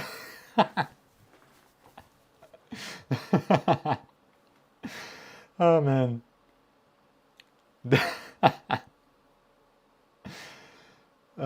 No reaction. Doesn't react as per his name. You know, I've always wondered, if you had 60 minutes to expose your sensor to a part of the sky, how do you figure out how long to set your sub-exposure? I can't quite figure that out. So, your sub-exposure, there's basically a lower threshold. The goal of the lower threshold is you want to do what we call, what's the name? Swamping the read noise. Every time you take a sub-exposure, your sensor has read noise that is, it's a price you pay with each exposure. And if you have an exposure that is long enough, then the shot noise of your signal, so signal in and of itself, has noise called shot noise that's equal to the square root of the signal. And light pollution also has shot noise. So if you're in a light polluted area, the shot noise is so incredibly huge that it completely overwhelms the read noise of your sub-exposures very quickly. So you can ignore the read noise component of your sub-exposures because shot noise is so much more huge. And you can only compare the squares of those noises because standard deviation versus variance, but that's something else. But anyway, yes, going back to that, so you have this read noise price to pay. And so because of that read noise, ideally you want to overwhelm it. You don't have to, but ideally you want to do that so you have a minimum threshold that you can compute. And there's tons of videos, including from me, about how to do that. So once you've done that, you can get your sub-exposures as short as or as long as you like. It doesn't really matter anymore because if you didn't have read noise, 1,000 1-minute exposures is the same thing as a single 1,000-minute exposure, well, assuming that you can track through daytime. I mean, you know what I mean, right? So that's where it comes from. But overall, don't stress it out. If you're in a light polluted area, effectively, almost any sub-exposure length will do. Sora, what did you miss? You missed that we had to restrict the field of view quite a lot between those two images because one was flipped compared to the other. And David says, just take the longest exposures your mount can handle, basically. Yes, if you have little light pollution, or you have a narrowband filter, or you don't want to deal with so many sub-exposures to stack in the end, take the longest exposure your mount can handle, but be aware that in that case, if you lose a sub-exposure to wind, your loss is much stronger, much worse than if you had shorter exposures. So while David, what he says makes sense, and I agree with it, I also disagree with it. Because if you are completely swamping your read noise with 60-second exposures, because you're in Tokyo, light polluted city, then it's fine taking 60 exposure frames. You can have like guiding issues. That means you just lose a couple of minutes here and there. It's not a big deal, right? And then there's another thing that if you take exposures that are too long, you are going to overwhelm the wells of your sensor pixels. So your sensor saturates. And that's extremely easy to do in Tokyo. If I take a 5-minute exposure broadband in Tokyo, the result is I get a fully white image because light pollution, right? So that doesn't work either. So overall, I would say, and I've had videos on the topic where I reached the same conclusion, don't sweat it. Just take whatever exposure length you are comfortable with that does not saturate your sensor. And that if you look at the histogram of your sensor, you have a peak that doesn't touch the left-hand side.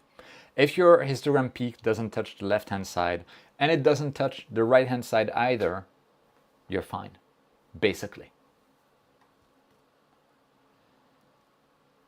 What are the ASI 990mm Pro on the ZWSO? And those ones are over $10,000. Huh, that's cheap. Oh my word, is that like simply medium-sized sensors maybe? Wait, what? So $10,000 to $15,000, budget cameras, obviously. 1/4 of an inch, a wideband from 0.4. So is that for near infrared or for what is this? I have never seen that. I'm sharing my screen, by the way, right? Yes, good. What is this?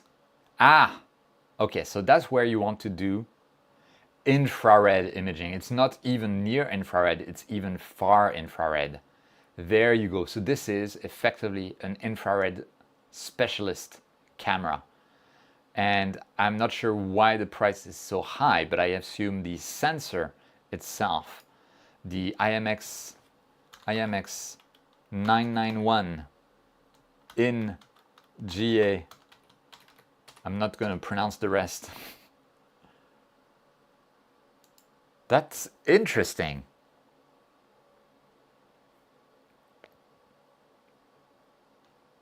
Huh. Well, very interesting stuff. I had, never heard of it, but I see it's a very specialist use case, as far as I can tell.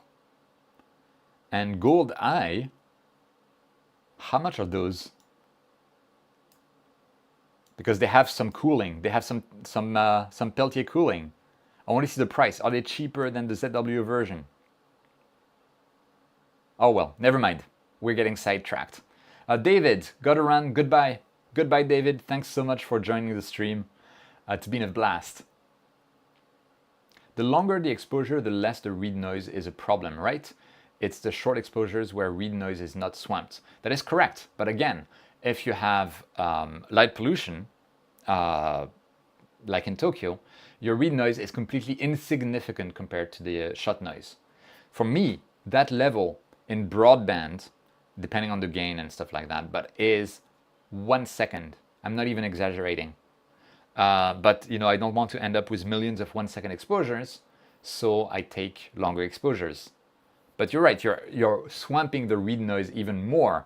But it's like, okay, read noise is 1, my shot noise is 1 million. Okay, now I expose longer. Now my shot noise is 2 million, and the read noise is still 1. It's not going to make a big difference.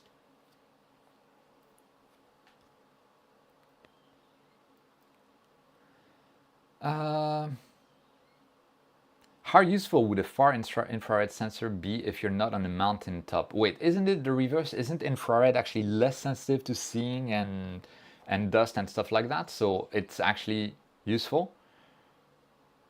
I don't know. Let me know. There's also the let's have a look at that as well. I like looking at cameras. There you go. Brief overview. Oops, I'm looking at the jab. That's a medium format.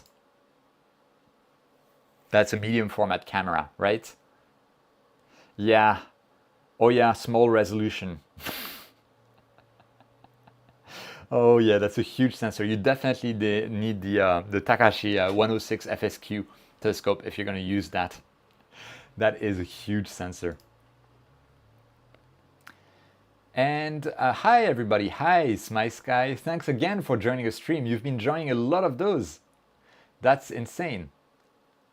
Oh wow, able to detect with the infrared sensor, able to detect even in full day bright object. That's insane. Now I want to buy, no I'm not buying one, but I want to see that happening. Hi Cuiv, I'm living in Paris suburb. Did you make a special episode for heavy light polluted imaging? Well, kind of all of my episodes are about heavy light polluted or heavy polluted sky imaging. Every single one of my episodes are that because I'm in Tokyo. So it's just as bad as you, mate. Where in the suburbs are you, by the way? My parents' home is in Viroflay, near Versailles. So I used to live also next in the Paris suburbs.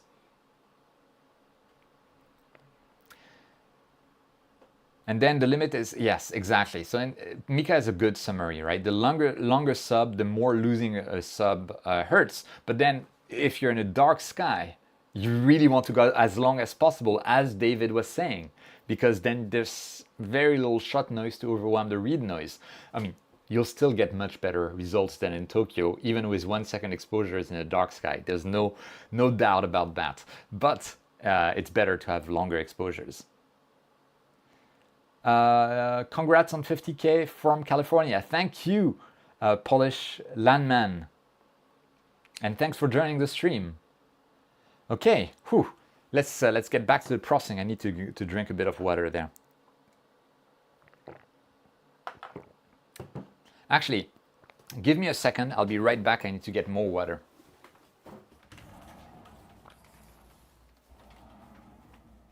Megumi, 8時半だよ。今ストリーム中だけど。何時どこ行くんだっけ？ちょっと待って。Sorry, had to talk to the wife as well. I'll be right back.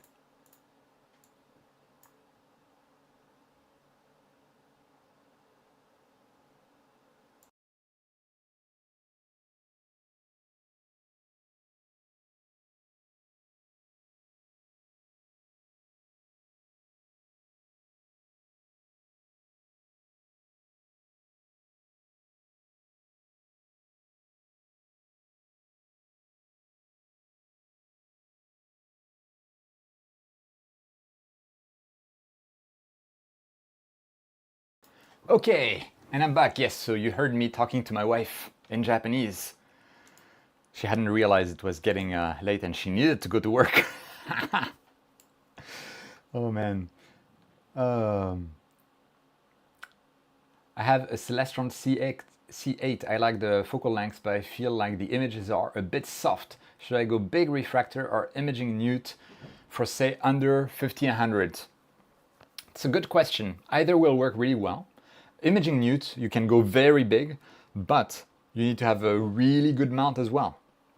So it kind of depends on your mount. If you want to avoid issues in general, it's better to use, I'd say, a refractor, simply because it's easier, it just works out of the box. But a well-built Newtonian telescope can work great as well. So anyway, is there a Discord I can join? So no reaction, I'm planning on making a Discord, but probably after I go full-time. Jim joins us from Phoenix, Arizona, USA. Thanks for joining the stream, Jim, and good to see you again. Okay, AVX, Francisco, AVX, I mean, I had one. It was a hot piece of garbage. My sample was also terrible. So if you have the AVX, you want to go with refractor, I think. Unless you're planning on changing your mount. I mean, depending on, I mean, yeah, if you have the budget, I would buy a new mount and a new refractor, but Daniel, do you recommend Player One cameras? I'm thinking about going mono. I hear very good things about Player One cameras. I've never used ones, but these days the sensor really tells the whole story. And the sensors are the same across the brands. So, you know, if you want the 533 sensor, you have cameras from SV Boni that are actually really cheap. You have cameras from TubeTech. You have cameras from Player One. You have cameras from ZW. You have cameras from Altair Astro. You have cameras from Ogma in the United States, which is rebranded TubeTech. You have tons of cameras available. So yeah, it's I think it's like potato. There's QHY, of course, as well. But yeah, I hear really good things about the Player One cameras, and Lucomatico has good reviews of them, so you may want to check that out.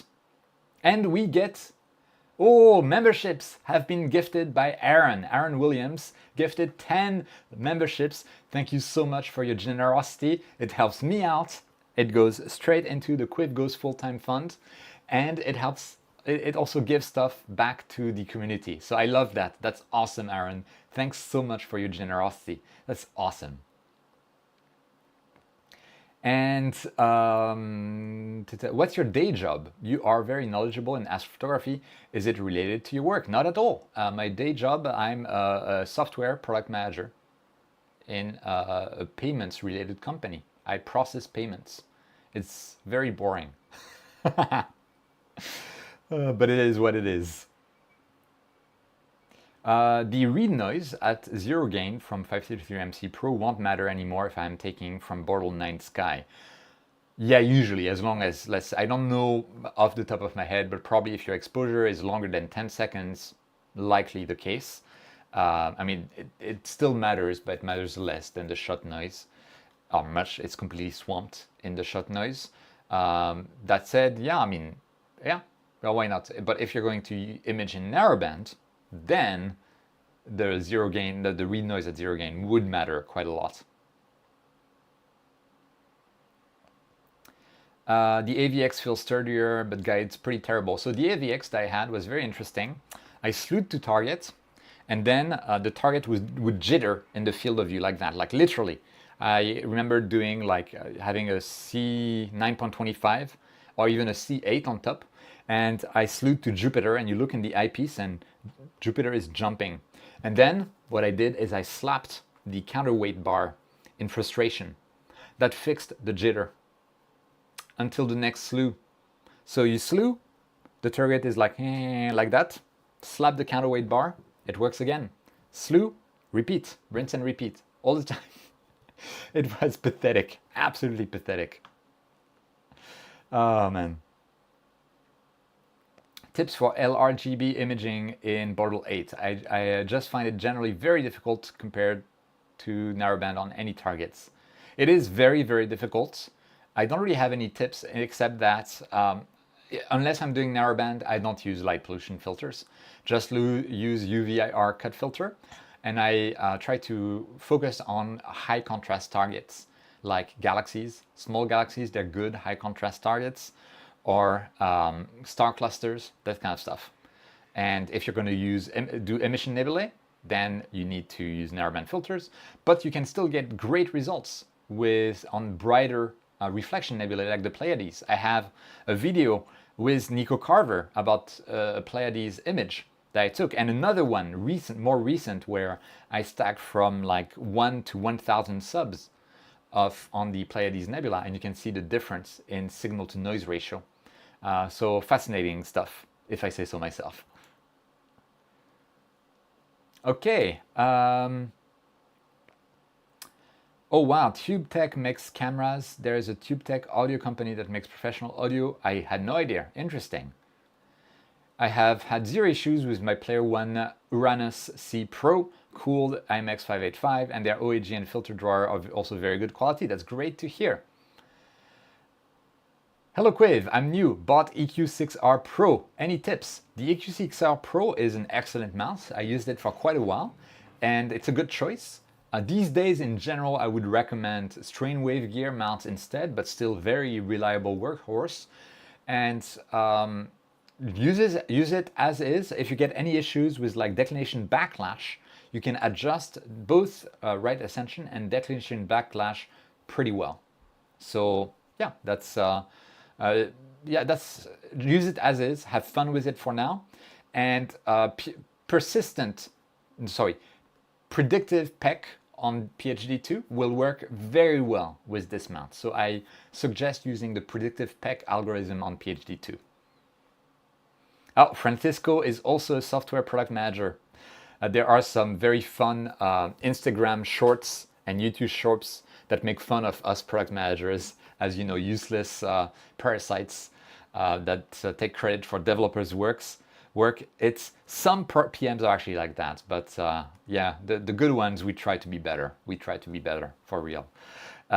We have Mustakias. Hello from Kythera Island in Greece. Thanks for joining the stream. That's awesome. And Lost in Starry Skies, glad to see the stream. Oh wait, I'm seeing donations. Congrats on the 50K. Thanks so much. And we have JD Partridge, $5 donation. That's amazing, mate. Thank you so much for this. Just wanted to say thank you for all your videos. I have learned a lot from them. And that is why I make videos. So I love to see this kind of feedback. It's awesome. I love this. I absolutely love this. And I love seeing there's so much learning and teaching, and I love teaching. So that's absolutely amazing. And Ben Whisper becomes a channel member and gifts €5 at the same time. Same thing. Guys, thank you so much for this. It really makes a huge difference. And it's absolutely amazing. And so much generosity. And I really hope, thanks to your support, that I can go full time, hopefully this year. Mike, hi Cuiv, if you are going full time, can you see moving to a house in the Japanese countryside away from light pollution, maybe a cottage? I've thought about that, but it depends on my wife as well. And I think my wife, she likes the city, so probably not gonna work out. I'm also in a very good location right now for my secondary hobby, which is paragliding. And there's not many such good areas in other places in Japan. Mika, that mount certainly deserves some slapping. Fully agree. Oh man. Oh wow, what's happening? Francisco is gifting $5. Your videos on the C-Star and AZ GTI were what got me started. That's awesome. Thank you for your content, Cuiv. You're right, not all PMs are bad. Fully agree. And thanks so much for your generosity. That's awesome, mate. Okay, let's go back to the processing because I really need to get going. We want to use Blur Exterminator. Blur Exterminator, both images. Yeah, I'm gonna get the default settings. Okay, there we go. Hopefully we can see the result. We have Star Lancer Astro. Thank you, Cuiv. Best astrophoto channel on the tubes. Just bought a lifetime scope for me, a Takahashi. Love it. That's amazing. I'll argue that I'm not the best AP channel. I think Nebula Photos is better, in my opinion. And even like I think Dark Sky Geek is really amazing as well. But maybe I'm just being like, there's a word in Japanese called kenson, which is like humility, effectively. So maybe that's just humility talking.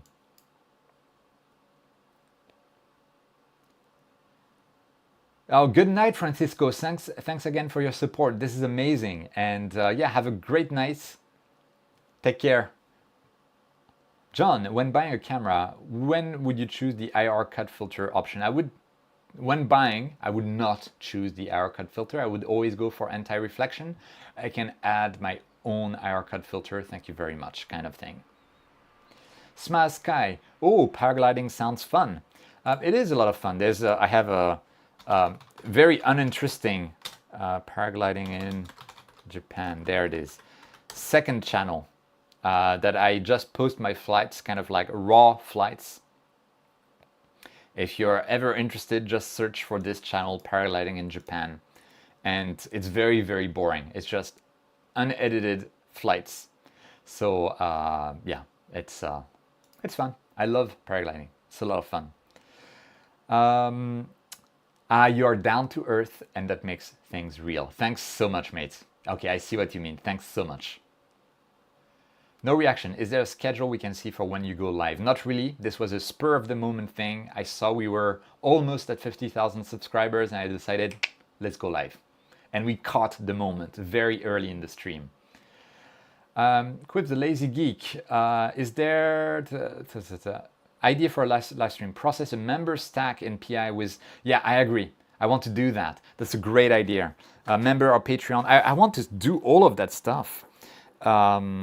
And I think I actually did that in the past in a live stream, processing a member's image. And I want to do that again. And I think I want to do all of those cool stuff once I'm full-time. I don't really have the bandwidth really right now to do all of that stuff, but I want to. Once I'm full-time, I can add the Discord. I can have a proper community. So many things I can do, right?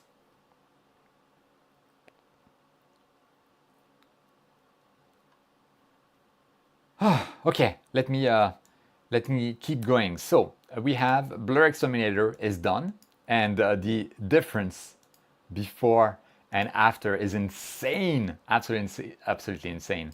Let's do Noise Exterminator, and I'm gonna try with 0.6 setting, see what happens. And Aaron, yes, use a remote site with a fast scope. So actually, Luca has suggested we do that. And he's given me remote desktop access to his rig in Chile. So I'll definitely do that at some point. Before, after, it's working out really well. And let's do the same thing for sulfur 2, oxygen 3.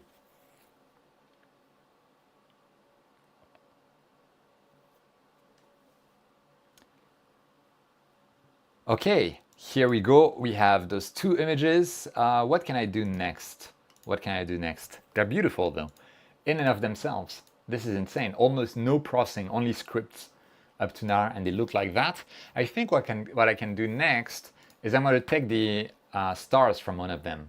So I'm going to stretch one briefly do take the stars out and just like put them aside so I can put them back in the image later on. So stretch it, star exterminator, and I want to generate a star image.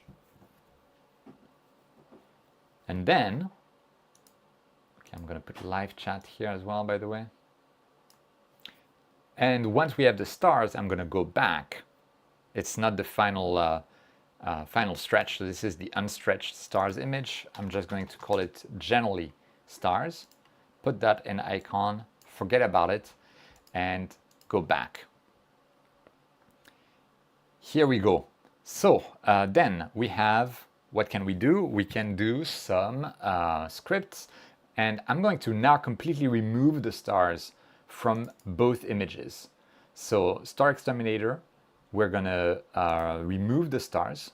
I'm not even going to generate the star image anymore.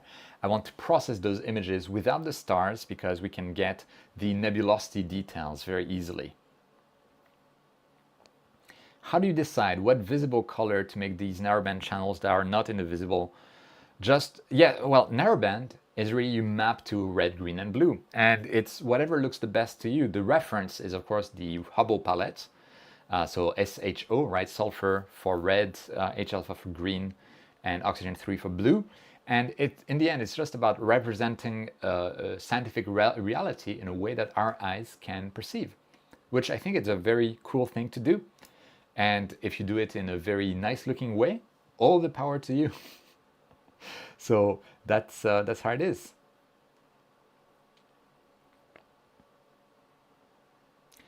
Could you please explain the concept of dynamic exposure time related to flash? Why should the histogram be around 30% of max? And how is the max determined? Is it from the camera specs? So Bruce, I have some good videos on the topic. The max is like basically your camera sensor. It can only count to a certain value when it takes an exposure. And it has a certain, what is called a well depth for each pixel, the number of electrons it can count in a single exposure. Once you reach that number, the pixel overflows basically. Photons are no longer used. Your pixel is completely white. You're losing information. Everything is gone. That is the maximum of the camera. It's based on the camera specs. I have a couple of videos on the camera specs that explain that in details. And why 30% of max? Because it gives a good compromise where you do not have any overexposed pixels or underexposed pixels. It's just a nice compromise for the flat frames. That's it. And then it just works. Tom, greetings from Las Vegas. Hello, Tom, and thanks for joining the stream. And Smaz Sky, I'll check out the paragliding channel. Again, very boring. It's just my flights, unedited. My late uncle got me into flying stunt kites long ago. Oh, wow. Yeah. It sounds like right down your alley. Don't get injured, though. Okay, then what I want to do, I think my next step will be to use a script. So I'm going to go to SETI Astro. No, is it SETI Astro? No, Utilities and DB Extract. DB Extract is amazing because it basically scientifically deduces based on your sensor and on your images what oxygen 3, sulfur 2, and H-alpha should look like independently. So my HA oxygen 3 image is this one, and my sulfur 2 oxygen 3 image is that one. And then if I click on extract, it will do a lot of work and it will spit out sulfur 2, oxygen 3, and H-alpha. There we go. Sylvain, I've heard that technique. I've actually used it a little bit, but I'm kind of fine with what I have.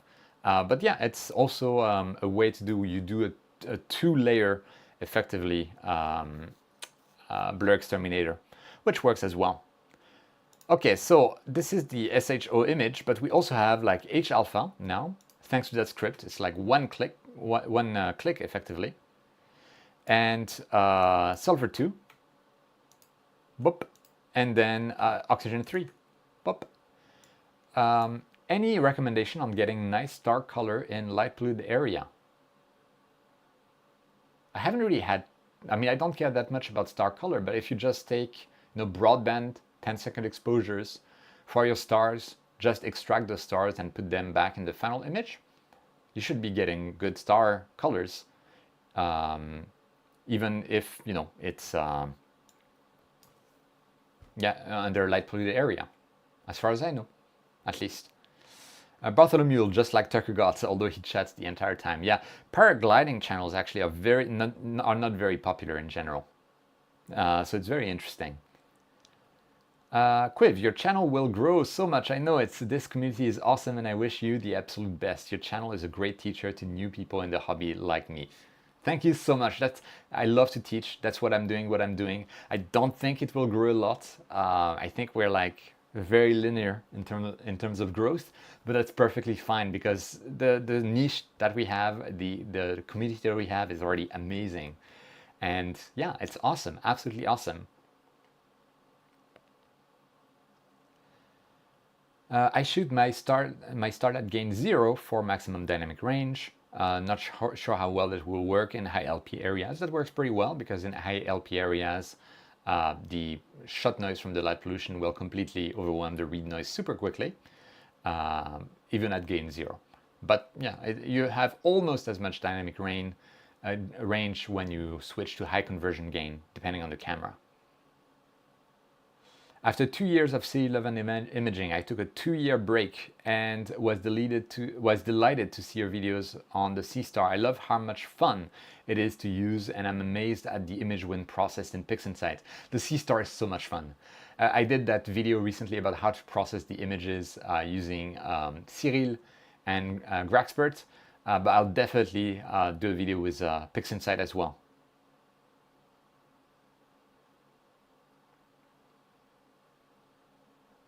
Hi, I'm thinking of buying a William Optics Red Cat telescope, but I don't know which one to buy. Do you have any recommendations, or do you recommend a different refractor from another brand? Well, the Red Cats, they were like 51, 61, 71. I think the focal ratio is roughly the same, and the only thing that changes is the focal length and the aperture. It depends on your camera. It depends on what you want to image. Usually, I would recommend the larger one, if your mount can support it and it makes sense for your camera sensor size, usually. But it really depends on you. When are you starting a paragliding channel? Probably never, too much work. And there's already much better pilots than me that have their own channels, so I'm fine without a paragliding channel. Anyway, we have H-alpha, sulfur 2, oxygen 3, and I want to actually stretch those and combine them.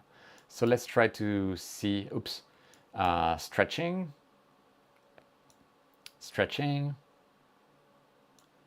and stretching, and let's see how that looks like.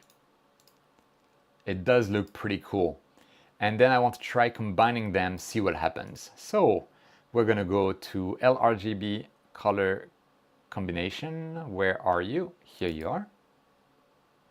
And L is, I'm gonna use H-alpha for luminance. Red is going to be sulfur, green is going to be H-alpha, and blue is going to be oxygen 3. So we're mapping as per the Hubble palette, which I think the logic for the Hubble palette was just like, hey, sulfur 2 is the most redshifted, so we'll assign it to red.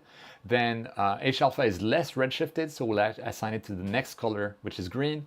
And then we'll assign oxygen 3 to the leftover color, which is blue. No reaction. Do you own any Celestron telescopes? I'm thinking of upgrading my Canon R5 to a ZW full frame monochrome, and the Celestron Edge 14-inch or 11-inch. Was curious if you own one. So I owned an Edge HD 8, so 8-inch. It was more than I could handle at the time, especially from my windy rooftop balcony. But besides that, I think it was a great telescope. I wasn't just far enough along my Astro journey to enjoy it at the time. That said, I don't even know if those scopes support full frame. So just double check that first. Hey Cuiv, off-topic question. I've been debating with my wife on how many languages you speak fluently. I guess three. Fluently 3. English, Japanese, and French. Yes, Also, why are you debating that with your wife? Okay, let's try that. Let's join the channels together and to see what results we get.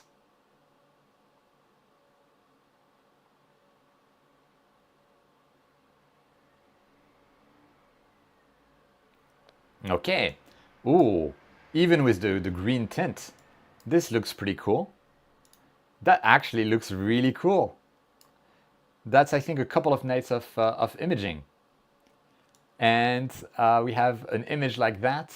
And we're going to try the script from Bill Blanchard, the narrowband normalization script, and see what happens there. So let's take a preview. Oh, this is going to be fun. Guys, this is going to be fun. Oh, this is going to be fun. I'm repeating myself, aren't I? Oh, this is going to be fun. Sorry. Luca might go to bed. See you guys. Thanks, Luca, for joining the stream. Next time, I hope to be using your rig at some point. This is, guys, so much fun. Thanks, and have a good night. So I'm playing a bit with the parameters there. I like the blue that I'm getting. I'm not such a big fan of the magenta that I'm getting, but maybe we can make that work later on. Ben Whisper, congrats again. Bye. Bon ciel à Tokyo. Thanks so much, Ben. Good night, or good day, or good afternoon, good evening, and good night. And in case I don't see you, good afternoon, good evening, and good night. Who got the reference? Let me know. Okay, so let me apply that. And this is what we get for now. I think I'll have to do something about the magenta later on, but this is honestly pretty nice. This is pretty nice. Let me play a little bit with the colors. Where are the colors? Yes, I want to use a script that is color mask. Truman Show, yes! I love that movie. Absolutely love that movie. It's fun because I remember actually when I first saw that movie, I was visiting my grandparents in the United States. And I used to go there every year. And was staying at a place called Seabrook Island in South Carolina each time. And going to Charleston, South Carolina. And every year with my grandparents, we would go watch a movie, go to the movies, right? And I watched The Truman Show with them. And I remember like The Truman Show wasn't showing anywhere except at some weird restaurant that was a weird cinema that was a restaurant at the same time. So you had like your table in front of you, and even the seats were like, you know, downhill, just like a normal cinema, except that everyone had like tables and you could order food, and it was kind of an interesting vibe. But I absolutely loved those this movie, The Truman Show. Anyway, let's get the yellow stuff.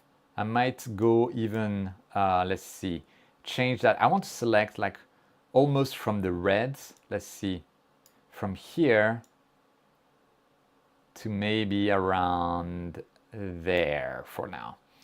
I want to get this, and we're gonna create a mask based on this. And that mask, I should be able to run some convolution on it. Where are you, convolution? There you go. And I like to put like a very aggressive convolution to... That didn't blur out the mask a lot, did it? Let's be more aggressive. Boop. That's very aggressive. Aha! That's much better. Maybe a bit too aggressive for once. I'm just blurring out the mask so that we don't get like weird splotches of color once I do my changes. I'm gonna apply the mask to the image, and we are gonna go mask, show mask, and play with curve transformations. Where's my curves? There they are. And we're gonna play with the green and do like kind of an S curve on the green, see what happens.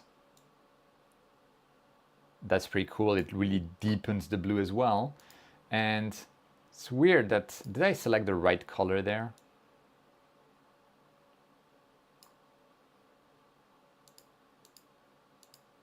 Huh. Kind of like that. We have more contrast with the background. More purple though. I'm going to reset that. I'm going to stop what I'm doing for now because I'm not sure what's going on with my mask. Remove mask. I'm going to try again with the color script. So color mask mod and just select on yellow, nothing else, because I had selected a lot of blue for some reason. Oh, maybe I had selected, I don't know what happened. Oh, wait, what? Calorithian gifted 20 subs. Thanks so much, Calorithian. Is that your real name, or is it like Lando Calorithian, or what is it? But I love it. Thank you so much for your generosity, because it helps me out and it provides stuff for everyone on the stream. So that's awesome. Thanks so much for this. This is so cool. And it goes into the fund for me going full time. Let's try again. Let's try again with really just the yellow now. Okay, now that's much better. That's much more what I was expecting to see. So we're gonna place some convolution on this mask so we don't get too much color splotching after my changes.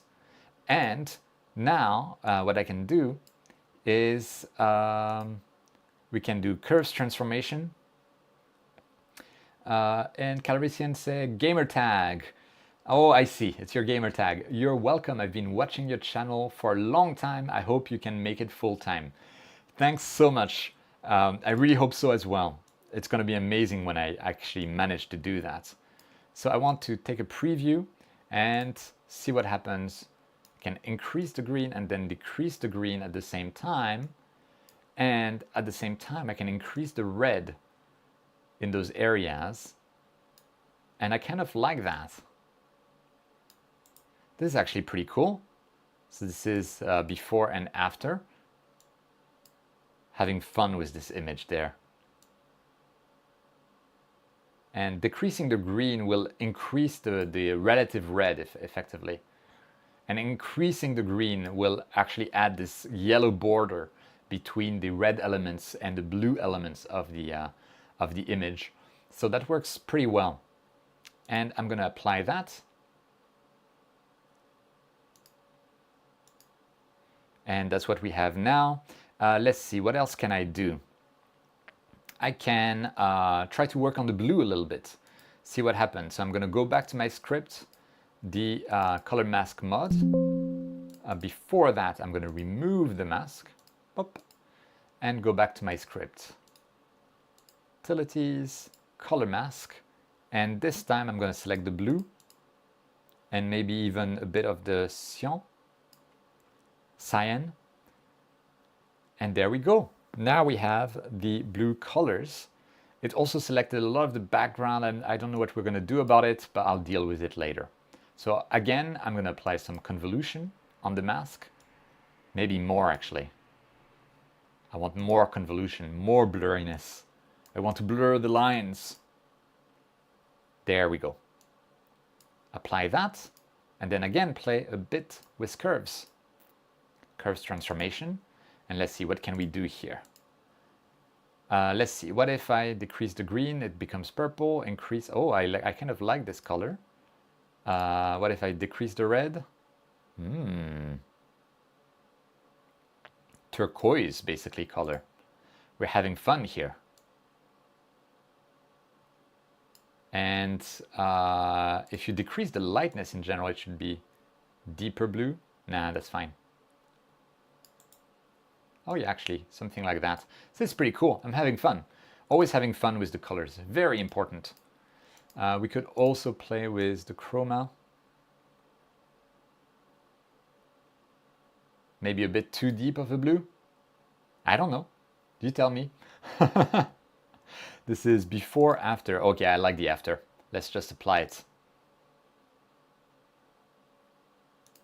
Okay, so now we have this this image there, and it looks actually really good. Look at all of those details.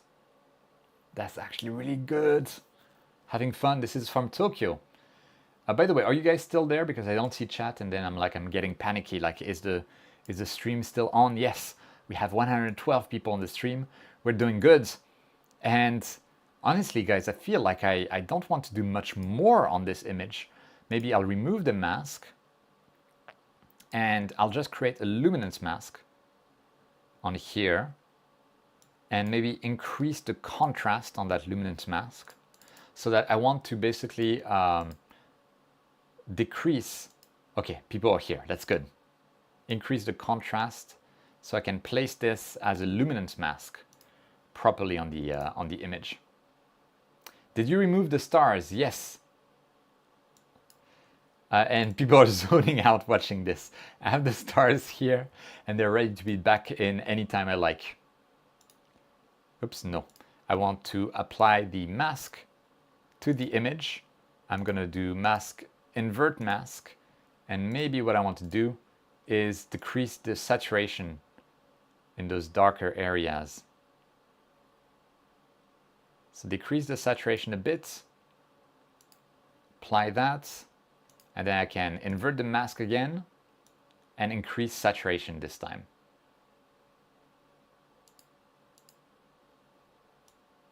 Oops. There we go. Now we have a color contrast as well between the main target and the rest of the background. And then I can do what? I can do some general contrast, removing the mask. So curves, again, curves transformation. And let's see what happens if I do some simple contrast. Nah, that's too strong.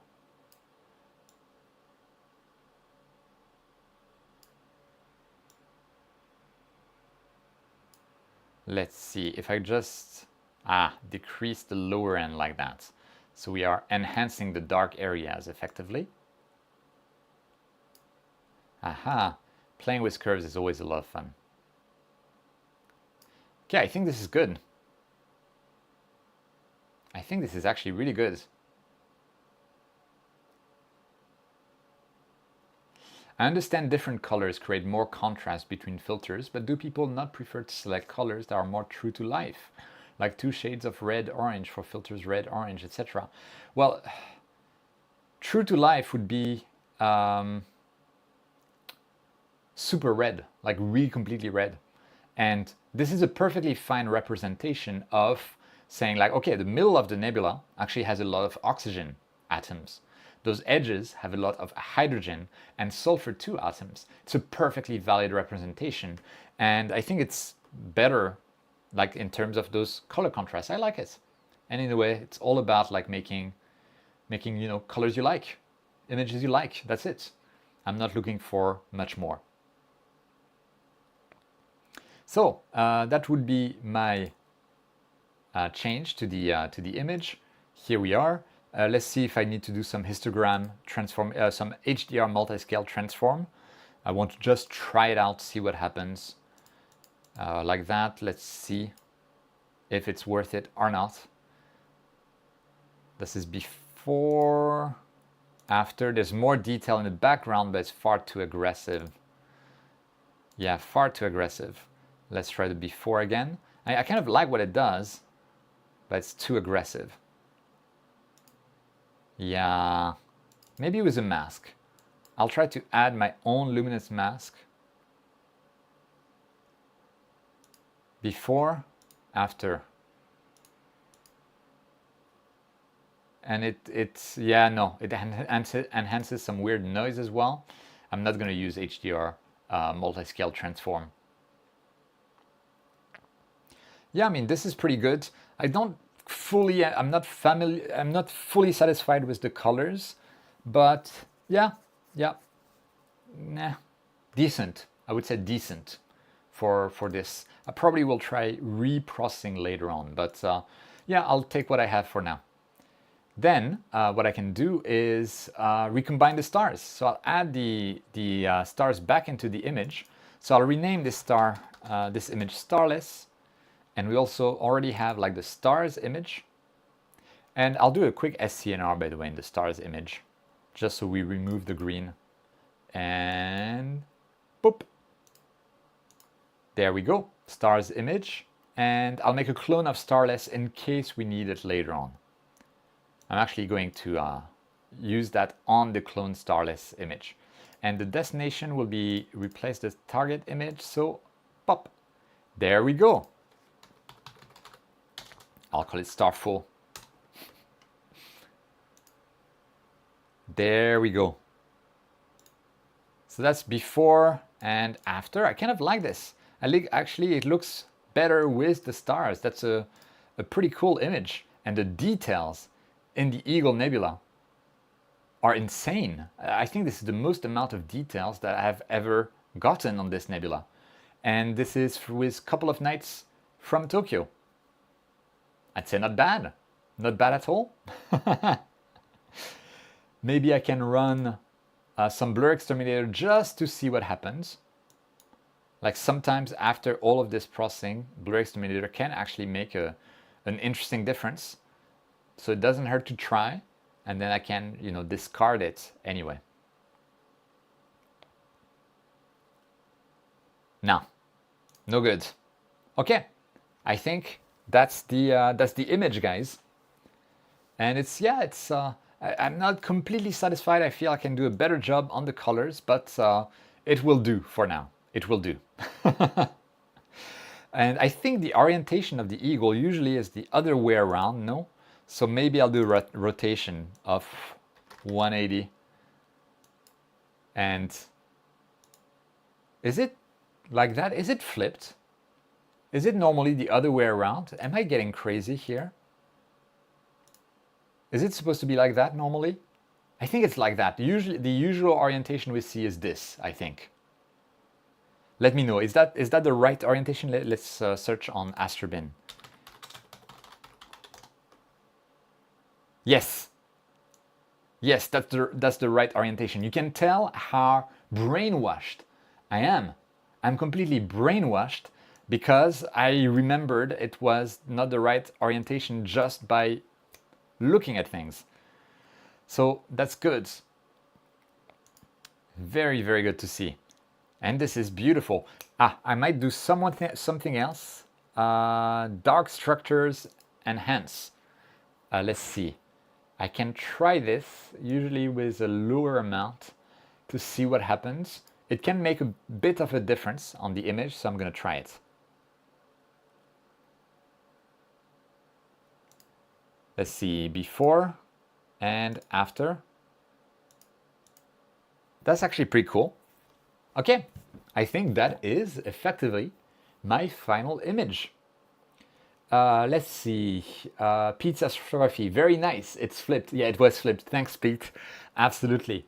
And Lord Hale Aquarium, nice emoticon. No reaction. Atmic, I realize most stuff is redshifted to invisibility. I'm too new to this to even know the conventions. How do H-alpha filters still catch HA on redshifted subject? That's actually an excellent question, no reaction. I want to make a video about that because in theory, the M1 Crab Nebula, it's Crab Nebula, right? Well, M1, whatever. The M1 Nebula has roughly 3 nanometers of redshift.